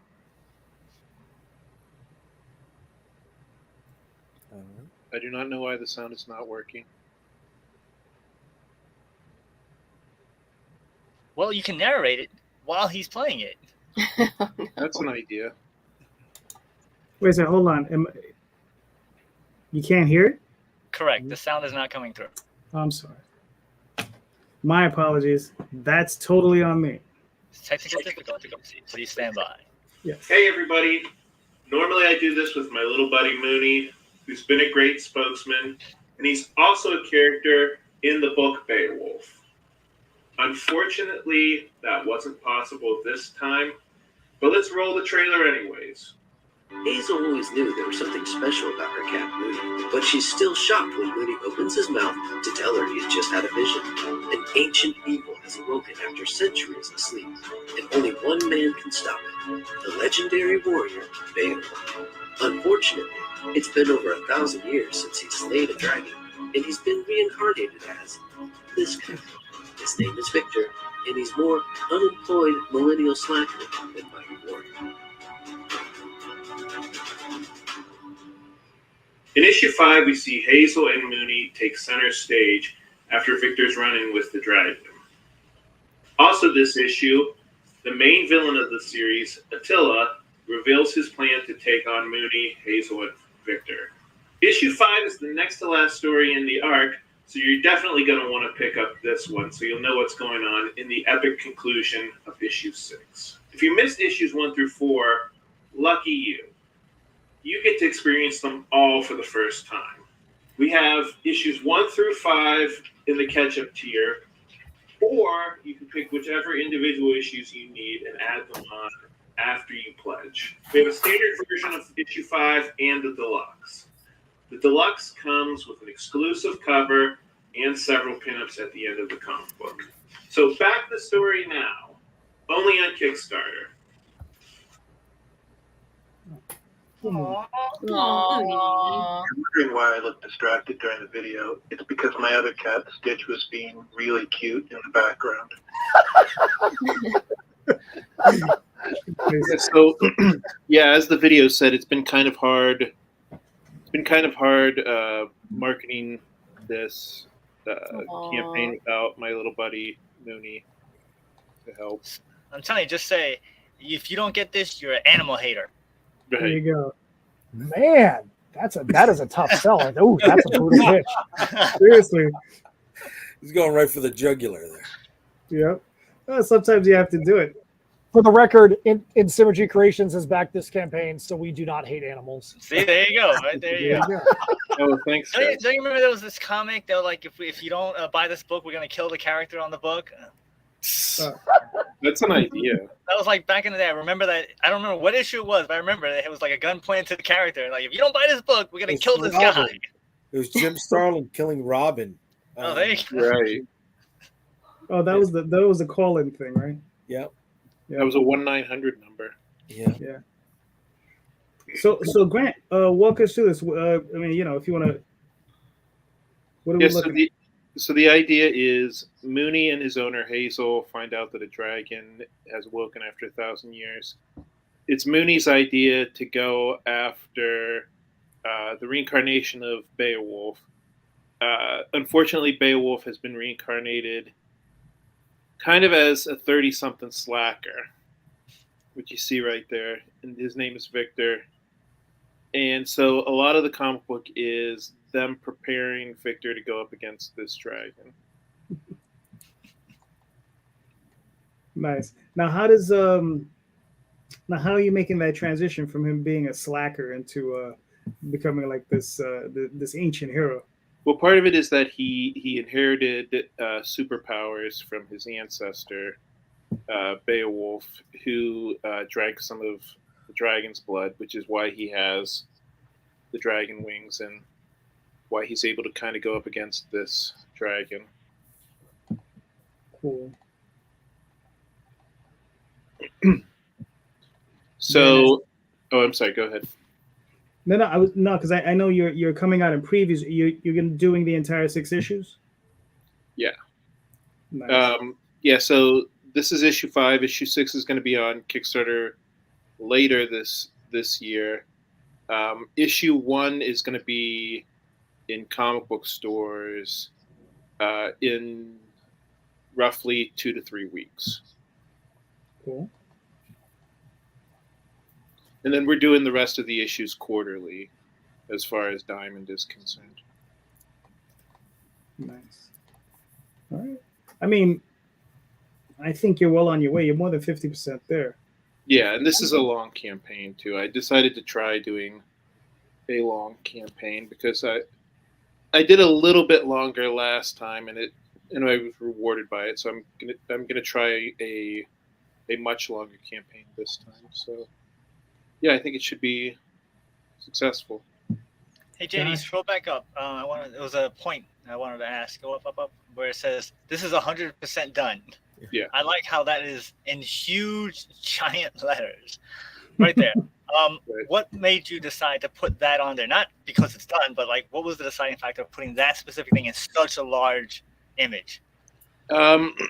Just the fact that I think everybody who backs books on Kickstarter has at least that one project that you're like, God, is that ever going to be done? And yeah, I know for me personally, it's gotten to the point where I won't necessarily back. I mean, you don't necessarily have to be 100% done, but I think you should be fairly far, or you should have like a track record of getting done on time, you know? Well, I mean, you already have all the other books out there. So, like, was there something else that's like, I want to make sure to hammer down this point that this is ready to go. Give me your money. Love animals. Yeah, and like I said, just the fact that, you know, that's definitely a selling point for me when I'm looking at Kickstarters. That's cool.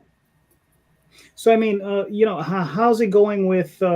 Have you gotten back? I don't need to know any numbers, but are you happy with your sales through Diamond so far? I mean, the amount of money you make through Diamond just really isn't a lot. Mhm. I mean, you basically do it to build your brand. I don't know. Have you tried going through Diamond? I've been through Diamond, but this was many moons ago. I started in '92, so Okay. it's been a bit. It's been a minute for me, but when we did it, when I was doing it, we had 13 different distributors. It wasn't just Diamond, and Right. you know, you could sell 3,000 to 5,000 books. You know, and we were no one. I was a 19-year-old kid doing it, and we were doing those types of numbers. But that's only because there was 10,000 stores, and there was 13 distributors marketing to all those stores. So you could do it. It's not like today where we just have primarily just the one distributor in 1,800 stores, where we cut down, you know, I mean, to a fifth, less than a fifth of what we used to have. You know, I wish we had 10,000 comic shops. Right, of course. Yeah. No, this is really cool, man. Thank you. All right. So, I mean, you know, you got, what is it, 35 more days. And, you know, you're more than halfway there. So I'm pretty sure you're not going to have an issue making it. Yeah, I don't think so. No, I think you're going to be fine. It's looking good. All right. And I have one more campaign to put up. I don't really feel like putting it up. You know, I was going to say, is Daphne running a campaign, and that's why you're saying this? No. Daphne's always welcome. He'd be on But, the couch if you did that to Daphne. I teed that up for you, man. I threw a meatball at you and let you hit that over the outfield fence. There you go. Yeah. What is this? Little B, got a book coming out. Yes, ladies and gentlemen, I am launching Limbo, Open Almost All Eternity, #1, next Saturday night at 8 o'clock. This is the first book that I am publishing that I did not have a direct hand in creating from the beginning myself. This is from a team of Colombian artists who are looking for U.S. representation. And, you know, I've worked with them on other projects within my catalog. So, you know, they pitched me the idea, and I'm like, let's rock and roll. So this book is done. It's ready to go. It's a dark fantasy based on Lucifer, right? The king of hell decides to vacate his throne, and for kicks and giggles, he leaves a former priest sitting upon it. The guy is woefully unprepared and has a demon guardian / guide to try to help him not only protect his neck, but navigate his position in as the new Lord of Hell. So it comes out next week, and I'm excited. I'm excited. And not only are we having a live launch stream for the book, but we are also giving out a few prizes to some of the backers that jump on that very first day. We're having a raffle. Everybody knows that on Kickstarter, you have a backer number associated to the point that you jump in and pledge, and we put that into a random number generator, and we give away some goodies to some of the people who decide to spend their hard-earned money on us. So what about this project? Because as an independent publisher, and you've done many years in the industry, what was it about this particular project that you're like, I'm not gonna do it. I'm gonna bring these guys in? It's because it's not something I would have done. It's not something that the art style is not something I'm more of a Western guy, right? Excuse me, not Old West, but I'm more of old Western art, right? 80s and 90s stuff. And this is more manga anime influenced. And I'm like, okay, so that caught me. Their energy caught me. And it just, I don't have a dark fantasy in the catalog either. Most of our stuff is superhero, horror, or supernatural. So, it's something that also fills a gap within our catalog. You got to diversify. And what is the experience of working completely outside the box? Was it already done? They came to you, said, I'm just going to put it out, or did you have any input? Did you have any input? I did have input on the covers.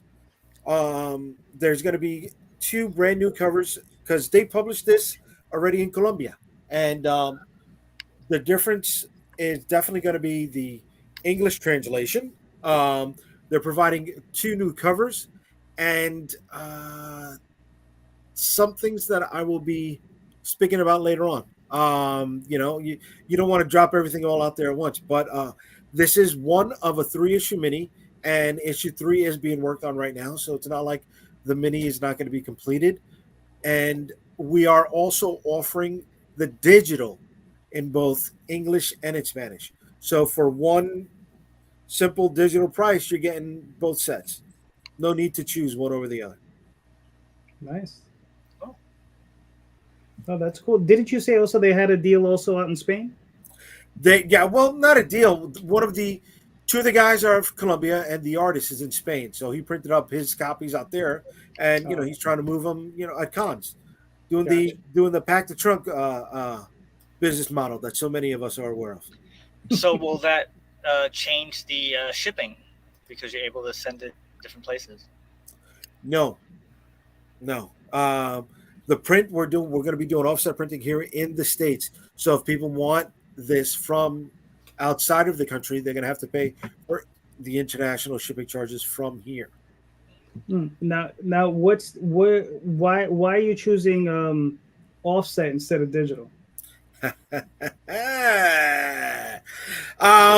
Because we have a long-term plan, not to just publish this, but all of our other books. There are quite a few boutique distributors out there, not just Diamond, Penguin Random House, who else? Lunar, and the upcoming Universal. There are a few boutique distributors that they'll take mixed cases. And if I want to make some dough off of this, then you're going to do offset printing, because digital printing, you're not going to make money if you're selling it to stores. Okay. Let me pull this down. It looks incredible, and listen, it's those guys from Colombia are fantastically talented. But Jay, this is a thing we get into this conversation all the time. The differences between digital and offset printing, and offset definitely has its place. I've done offset in the past. I've done digital primarily now. So here's the final question of the night, right? So is it better to choose short-term gains, right, as opposed to long-term returns? Did you steal this question from something I posted online a few days ago? Probably. So basically the concept is it better to just print to order, right? Take your profits, move on, right? Or do you print a massive amount of books and move them over a longer period of time? It also depends where you're at in the business. I know Madeleine, she doesn't have this problem. Good for you. You know, but I know I have this issue and some of the others have this issue. Maybe I don't know how, Matt, you deal with it. But yeah, I mean, you know, Steph, let's start with you. What are your thoughts on it? I'm going to apologize. I don't know if I understand the question. Oh, okay. So basically the long-standing argument myself and Rosario have is that is it better to let's say you make $5,000 on a campaign, right? You have the choice of printing offset, which will give you 2,000 or 3,000 books, right? And you might have sold 300 of them, 400 of them, right? Or is it better to just order POD and then just pay that smaller amount and then just, you know, bank that extra money and just keep it, right? Well, but in the long term, you might make more money by having all of those books as opposed to printing, you know, just to order. I'm in full discretion. As far as how we run our business, Matt normally handles that. Numbers are not my strong suit. So I'm going to let him answer that, and I actually have to jump off. Okay, cool. I'm not good with numbers. So that's not even something that I can even wrap my brain around that question. So basically, Matt, you have to answer the question twice. That's all right, no problem at all. Yeah, but I do have to jump off. I do have to go. So good luck everybody in their campaigns, and thanks for having us on. Yeah, thank you, Steph. Take care. Have a good night. So I think that there's a couple factors involved there. I think that you have to weigh, is the product that you have something that you think is going to be an evergreen product that you can continue to sell? If you've got a issue number 1 or a trade paperback or a graphic novel that you know you're going to be able to put on your table and sell and sell and sell and sell until the end of time, getting a larger quantity, if you're able to get if you have the money to invest, and more importantly, if you have the storage space for that, I can see that being a viable option. But we made some mistakes early on, and I made some mistakes early on of getting, like, we have like an issue 9 of a comic series that had more issues printed than we will ever be able to go through, because who wants the issue 9? It could be the best part of the story, but they're going to get the trade paperback. They're not going to buy the individual issues unless there's some blow you out of the water cover art that's on there. I feel like in this day and age, with a lot of the things that we do, getting the smaller buy order kind of quantities, as long as you've set your sell price at the right level, is the way to go. Keep your inventory lean so you're not sitting on inventory. I don't know if you guys heard what's going on with Funko right now. Yeah. But Funko is overloaded with Funkos. They have said there is, I don't know if it's, I think it was $30 million of Funko Pops that for the good of their company, they're going to take $30 million worth and go dump them in a landfill. Because that will help the company out. And you think, you're like, that doesn't make any sense. Why don't they donate them? If Funko donates them into the market, they are now flooding the market with things that are now going to have their value be decreased. Yeah. Why doesn't Funko just hold on to it? Because they're paying an unbelievable amount of money to have warehouse units for $30 million worth of Funkos that are never going to move. So that right there kind of shows you that you can't just say, hey, we're just going to get 50,000 of this book or 10,000 of this book because I'll be able to sell them off over time, because it's very possible you might sell 1,200 of them and then you're going to be sitting on 8,800 of them. You're going to have basically new living room furniture for the rest of your life that you're going to be putting plywood over top of. So I think you really have to be honest with yourself as to where your business is, how many shows you're doing, what your distribution channels are. Will you actually realistically move all those pieces before making the decision to actually order an enormous quantity? Matt, you just put the idea in my head of living in a Funko house. Everything just Funko Pops built everywhere. Well, my whole back wall over here is all Funkos, so I feel you, man. I feel you. So we have to take a shovel and we have to find where the drop site is. So we can dig them up, and that's pure profit right there. Madeleine has to go. I don't know if you want to just drop it a quick comment and then leave, or if you need to go. Yeah, a quick comment. Yeah, in the early days, if it was definitely cheaper to do offset for what I wanted to do. But yeah, I ended up with a ton of issues that, of issues number 6. What's interesting, for my 6-issue miniseries, issue number 5, I actually ran out of issue number 5. But I had like a ton of issue number 6s. Yeah. Because then we went to trade. But now that we're all in trade, most of it, I have the 2 volumes, it's all offset printing, and I have very large print runs. I will probably be doing large print runs for the first 2 issues of Mystery at Pike's Peak, and then probably a little bit less for issues 3 and 4, anticipating that will eventually go to trade as well.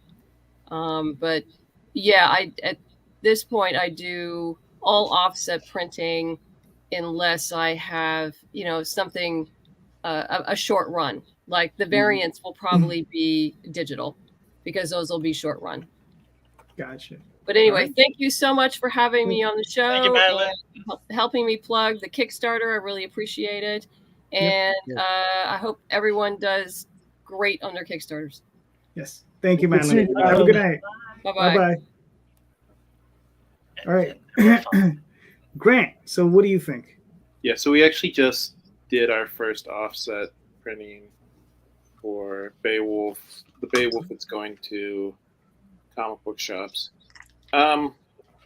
Yeah, I mean, I kind of try to, when it comes to print runs, I kind of try to stay down the middle. Like, I don't want to print out so many that, I just have like boxes and boxes and boxes sitting around my house. Mainly because I'd probably get divorced if I did that. But yeah, I mean, I get what you're saying. Like, to a certain degree, the more you buy, the cheaper the price per book. But to a certain degree, do you really need just boxes and boxes sitting around your house? Or I mean, who has the storage for that? You know what I mean? But yeah, so I try to find like a happy medium.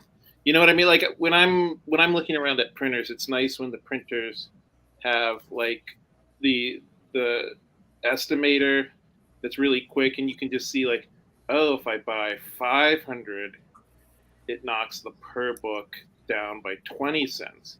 But if I buy 600, oh wow, the savings are really good. So that's what I mean. I think everybody has that little happy medium between like, oh my God, I've got so many boxes sitting around my house, versus like, it doesn't really make sense to print like 100 at a time. You know what I mean? All right, cool. What's the saying? The more you buy, the more you save. And you're like, wait a minute, right. That's not right. Well, it depends how you look at it, right? All right, Mr. Rosario, here's your chance. You know where I stand, baby. I know. Well, defend your point. I stand. Defend your point. Yeah. No. You know what? The onus falls on you to sell the books, right? So I don't want it to be furniturized, right? New term, furniturized. So it comes to me to move the book, right? But then there's so many other options that people are not choosing to utilize when they're doing on-premise sales. So I mean, conventions, street fairs, free comic book day. There's ways to utilize these books. So it's not just sales. And I mentioned this earlier today with the term leverage, right? What can you get for an offset book? One of the things that I like to do when I go to conventions is sign people up for the newsletter. Right now, I'm giving you a book, right? So you're getting paid by a copy of one of our books to sign up to the newsletter, so I can sell you later on. Now the thing is, my cost of acquisition for that customer was whatever I spent on that offset printing. it costs me $1 and change to get this person to sign up for a newsletter that's going to turn into future sales for me. And when we look at the cost of advertising today, I'll spend that $1 and change to get that person's email, as opposed to maybe spending for $50 or to reach 461 people that may not turn into sales later on. So it's not just sales that Offset is going to be utilized for. Okay. See, my issue is when you say that Offset book costs you $1 and change. Yeah. What's the issue? That's the issue. It's cost you $1 and change. It's not below $1. That it's not around. Not below, right. It's not below $1 anymore, right? Because I'm including the cost of shipping and breaking that down per issue as well. Yeah, that you got to think about that. It's not just it's going to cost this. I mean, you're going to get incurred a shipping charge for all that stuff as well. No, of course. That I don't have an issue with. It's just my old brain. Like I said, I was back in the day printing Offset. Oh, I get it. I was getting them 35 cents, 40 cents a book, and he had an extra dime. That was your shipping. Dude, there you go. I was using not B&R, Brenner print, not Brenner, B&R, right? B&R, okay. Prior to the pandemic, and dude, Offset was what 82 cents a book, dude. So I'm like, I feel that. Was it 40 cents? No, but 82 cents, under $1. I'll take that, especially when at that time I was selling the books for $3. Right now that we're selling the books at $5, shit, I'd still kill for that price. Matt, have you encountered that the Offset prices really jumped up? So I've seen, especially last year where there was the paper shortage. We do a lot of dealings with Comic Impressions out of Cape Coral, Florida, and we saw them go through the 2-barrel bullcrap of 2022. What that was there was the massive paper shortage. So the first part of the year was paper costs went completely through the roof. So offset printing and digital by order printing went crazy. They were just getting back on their feet when they took a direct hit from the hurricane that came through, literally entered the state of Florida and Cape Coral, and they lost pallets and pallets and pallets and pallets of paper. I just went down to Comic Impressions 2 weeks ago to pick up Heirs of Isildur, the Perilous Prospects book 2, and walking in, Rich, who runs the place, is like, "Hey, you like our new office setup?" Because all the carpets were ripped out because there was flooding in the building when the hurricane came through. So it's all just like concrete floors now. They had shelving that was destroyed. So it's basically down to like a bare minimum. Right. So I know that doesn't really much have to do with that, but I'm just saying that there's a company that, because we deal very deeply with them, Rich has been very upfront. He's like, look, the paper costs we're never going to see 5 cents a page for a digital, for a digital print anymore. We're never going to see those prices for offset because, look at it. Look at the economy. Inflation has got everything going out of control. Right. Which again, then makes the plan like you have, Jay, that much more precarious. Doesn't mean it's not the right plan, because what the right plan for you is the right plan for you, and don't let anybody deter you from that. But the investment in what you're going to have to shell out to make that plan work is going to be a lot more of an investment. If you've got the fan base and you think you're going to be able to make those books work, by all means, get the quantity, get that lower cost. But if you don't have a place to store it, then it's going to be tough. It's going to be tough. Yeah. Matt, don't say that. You see that thing he has? You see that black thing that's covering him? I'm trying to get him to keep that. His shirt. Hey, here's the thing. I don't know. Hey, listen. Jay could be in his office right now. Jay could literally live. I don't know. Warehouse space in New York. We know it's all super cheap. We know that it's like pennies on the dollar. He might live in the back side of a warehouse, man. And so he might have 10,000 square feet of empty space behind him where he could store that. That's very realistic for the New York City area. Come on now. I'm sitting on boxes with old pillows right now. That's all. Listen, Jesus, unless you know something I don't, but yeah, I'm just saying, it's one of those things. Like listen, I still have books from '92. You know, when I was printing, so I still have cases, and I sold tons of it over the years, and it's just it just boggles my mind that it's just like, But listen, I mean, man, yeah, go for it, But all I have to say is just be, cautious at every step, because it's gonna pile up quick. Because you told me about your schedule, and that's the part that has me scared because it's gonna pile up quick on you. I know. That's the part. It's fucking amazing. Right.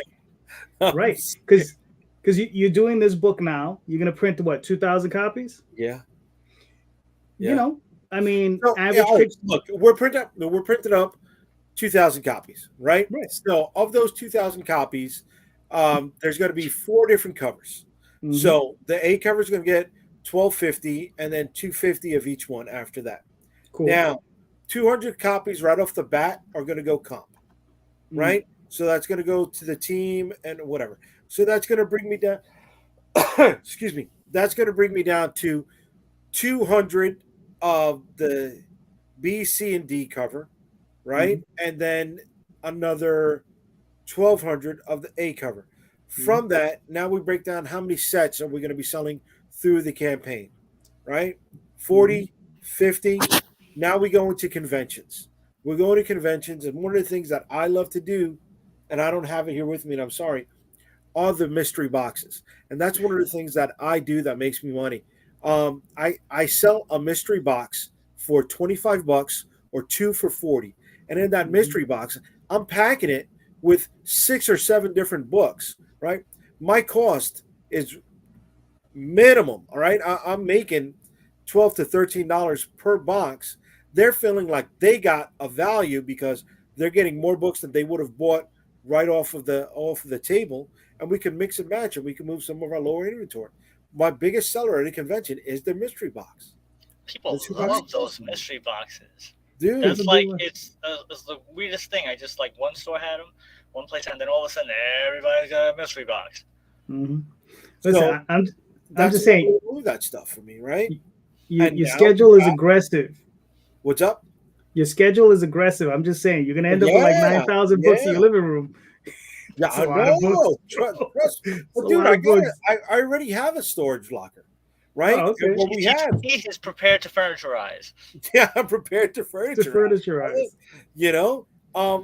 And if I'm going to continue to print up copies with each subsequent campaign, I might as well do it right all in the beginning. Just like Matt says earlier, yeah, the issue 9, no, that's too fucking much, right? But if issue 9 would have been part 1 of a brand new story arc, then I'm resetting that numbering, right? And issue number 9 becomes my issue number 1, and hopefully that eliminates that sitting on the issue number 9 problem. Again, just will it work? I don't know. It has to be tested. I'm coming up on an issue number 9 soon. So do I do that? Do I number it number 9, or do I reset it and just boom, volume 2, number 1, right? And again, and it's these sets. And if we're going to be moving these books through these boutique distributors, and we're sending them 100 in the case, well, 5 different titles and 20 books for each title means they're going to move through those books a hell of a lot quicker, and they're going to order more varied cases from me. Okay. We'll see. We'll see. I you know how I feel. I want nothing. I want nothing but success for you. But it's just like success for everybody. I do. I want fucking people to do this full time. I do. Yeah. Because I know I'm not, and I wish I could. Yeah. I'm the same way, bro. It's just you know what it is, man. I mean, I hear what you're doing, and I'm like, Jesus Christ, I'm sweating for you. Right. And our trades are not going to be through Kickstarter. Our trades are my next book is going to be a trade. But the idea is to do trades through direct market and single issues through the campaigns. No, that's fair. All right. We didn't give Mr. Mark a chance. What are your thoughts? So it actually, Mr. Rosario and I had this discussion the other day when we were recording for our very own radio play. That's promoting the book that we're going to be doing this month. We're going to release it. I went to Comic Wellspring to figure out how much they would charge. And I did if I made this many, that made this many. And I found a number that was like a good number. And during the first time we tried to do the crowdfunder, one of the guys that was a guest of a show on, told me, hey, there's a guy in Long Island. He's a printer. Go talk to him. So I took the numbers from that, and I went to him and I said, can you match or beat this price? And he said, I can match it. So right there, I can just go and pick it up, and that'll save me on shipping. So I'm like, that's what I'm going to do. So that shipping is a thing that you have to consider. You should give that number to Jay. He did. I did. He did. Oh, okay, good. He did. And there is a possibility. I'm just saying, right? So if I'm saving on shipping, like Mark said, now my cost per unit comes down. I mean, it's numbers, right? It's number crunching. Yep. But it's one of the things we got to do at the end of the day if we're going to keep doing more books. All right. Fair enough. So, gentlemen, we made it to the top of the second hour, so we're good. Grant, sir, where can they find you and your work? I'm G.W. Lankerd, spelled just like my last name. Pretty much everywhere. Facebook, Twitter, Instagram. I don't use Twitter very much because I hate it, but I use Instagram and Facebook more. Gotcha. All right, nice. Matt, where can they find you and your work, sir? All right, the easiest thing to do, look at my name right now. You've got to go to the Misfits Clubhouse Sharks, Dragons, and Little Red Wagons campaign, tinyurl.com/Misfits, MISFITZ2. That takes you right there. Otherwise, you can go to linktree.com/InSymmetry Creations. That's INSYMMETRY Creations. It's got all of our links there to all of our different social medias, our main website. Steph is a byline writer for Fangoria, Horror Geek Life, Horror Buzz, Creepy Kingdom, Daily Dead. She's got over 70 different articles she's written for those different places. It's also got the link to our metal albums on Bandcamp.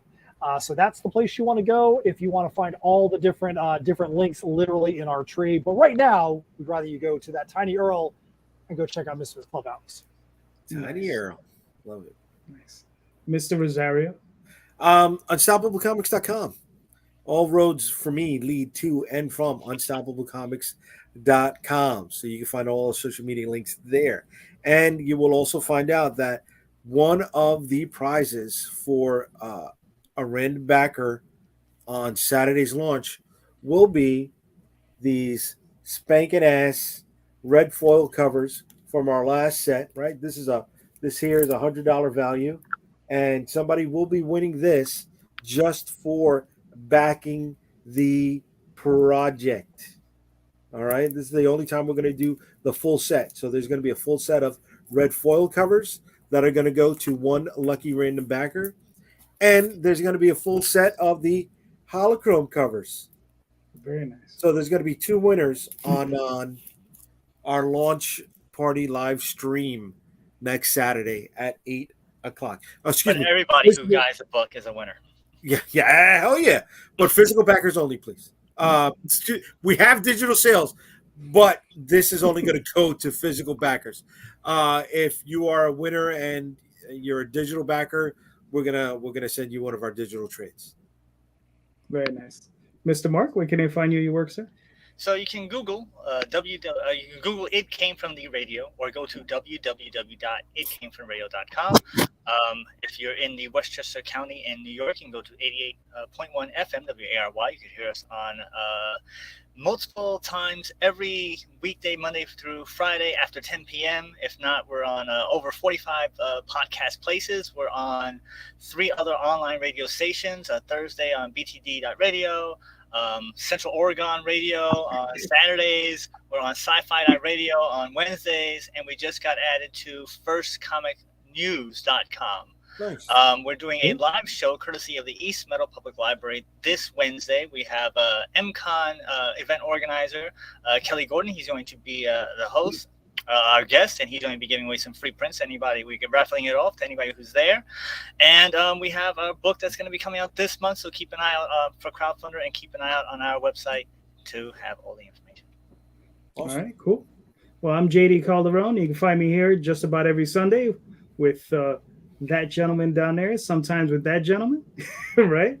And you can find me on theoswaldchronicles.com, talltalesonline.com, and just about every place else under JD Calderon. So thank you so much for being here. You guys are all awesome. Matt, you were incredible. Grant, you were incredible. Madeleine, you were awesome. Thank you for showing up. Steph, also, please, thank you for showing up. You guys are all great. And to go check out, and please check out the books that all these fantastic creators are offering. They're all in the show notes. All the links are in there. Click on those links. Go buy some books. Go pick up some awesome indie comics, especially ours. All right. So thank you guys so much. Have a good night, guys. Night, everybody.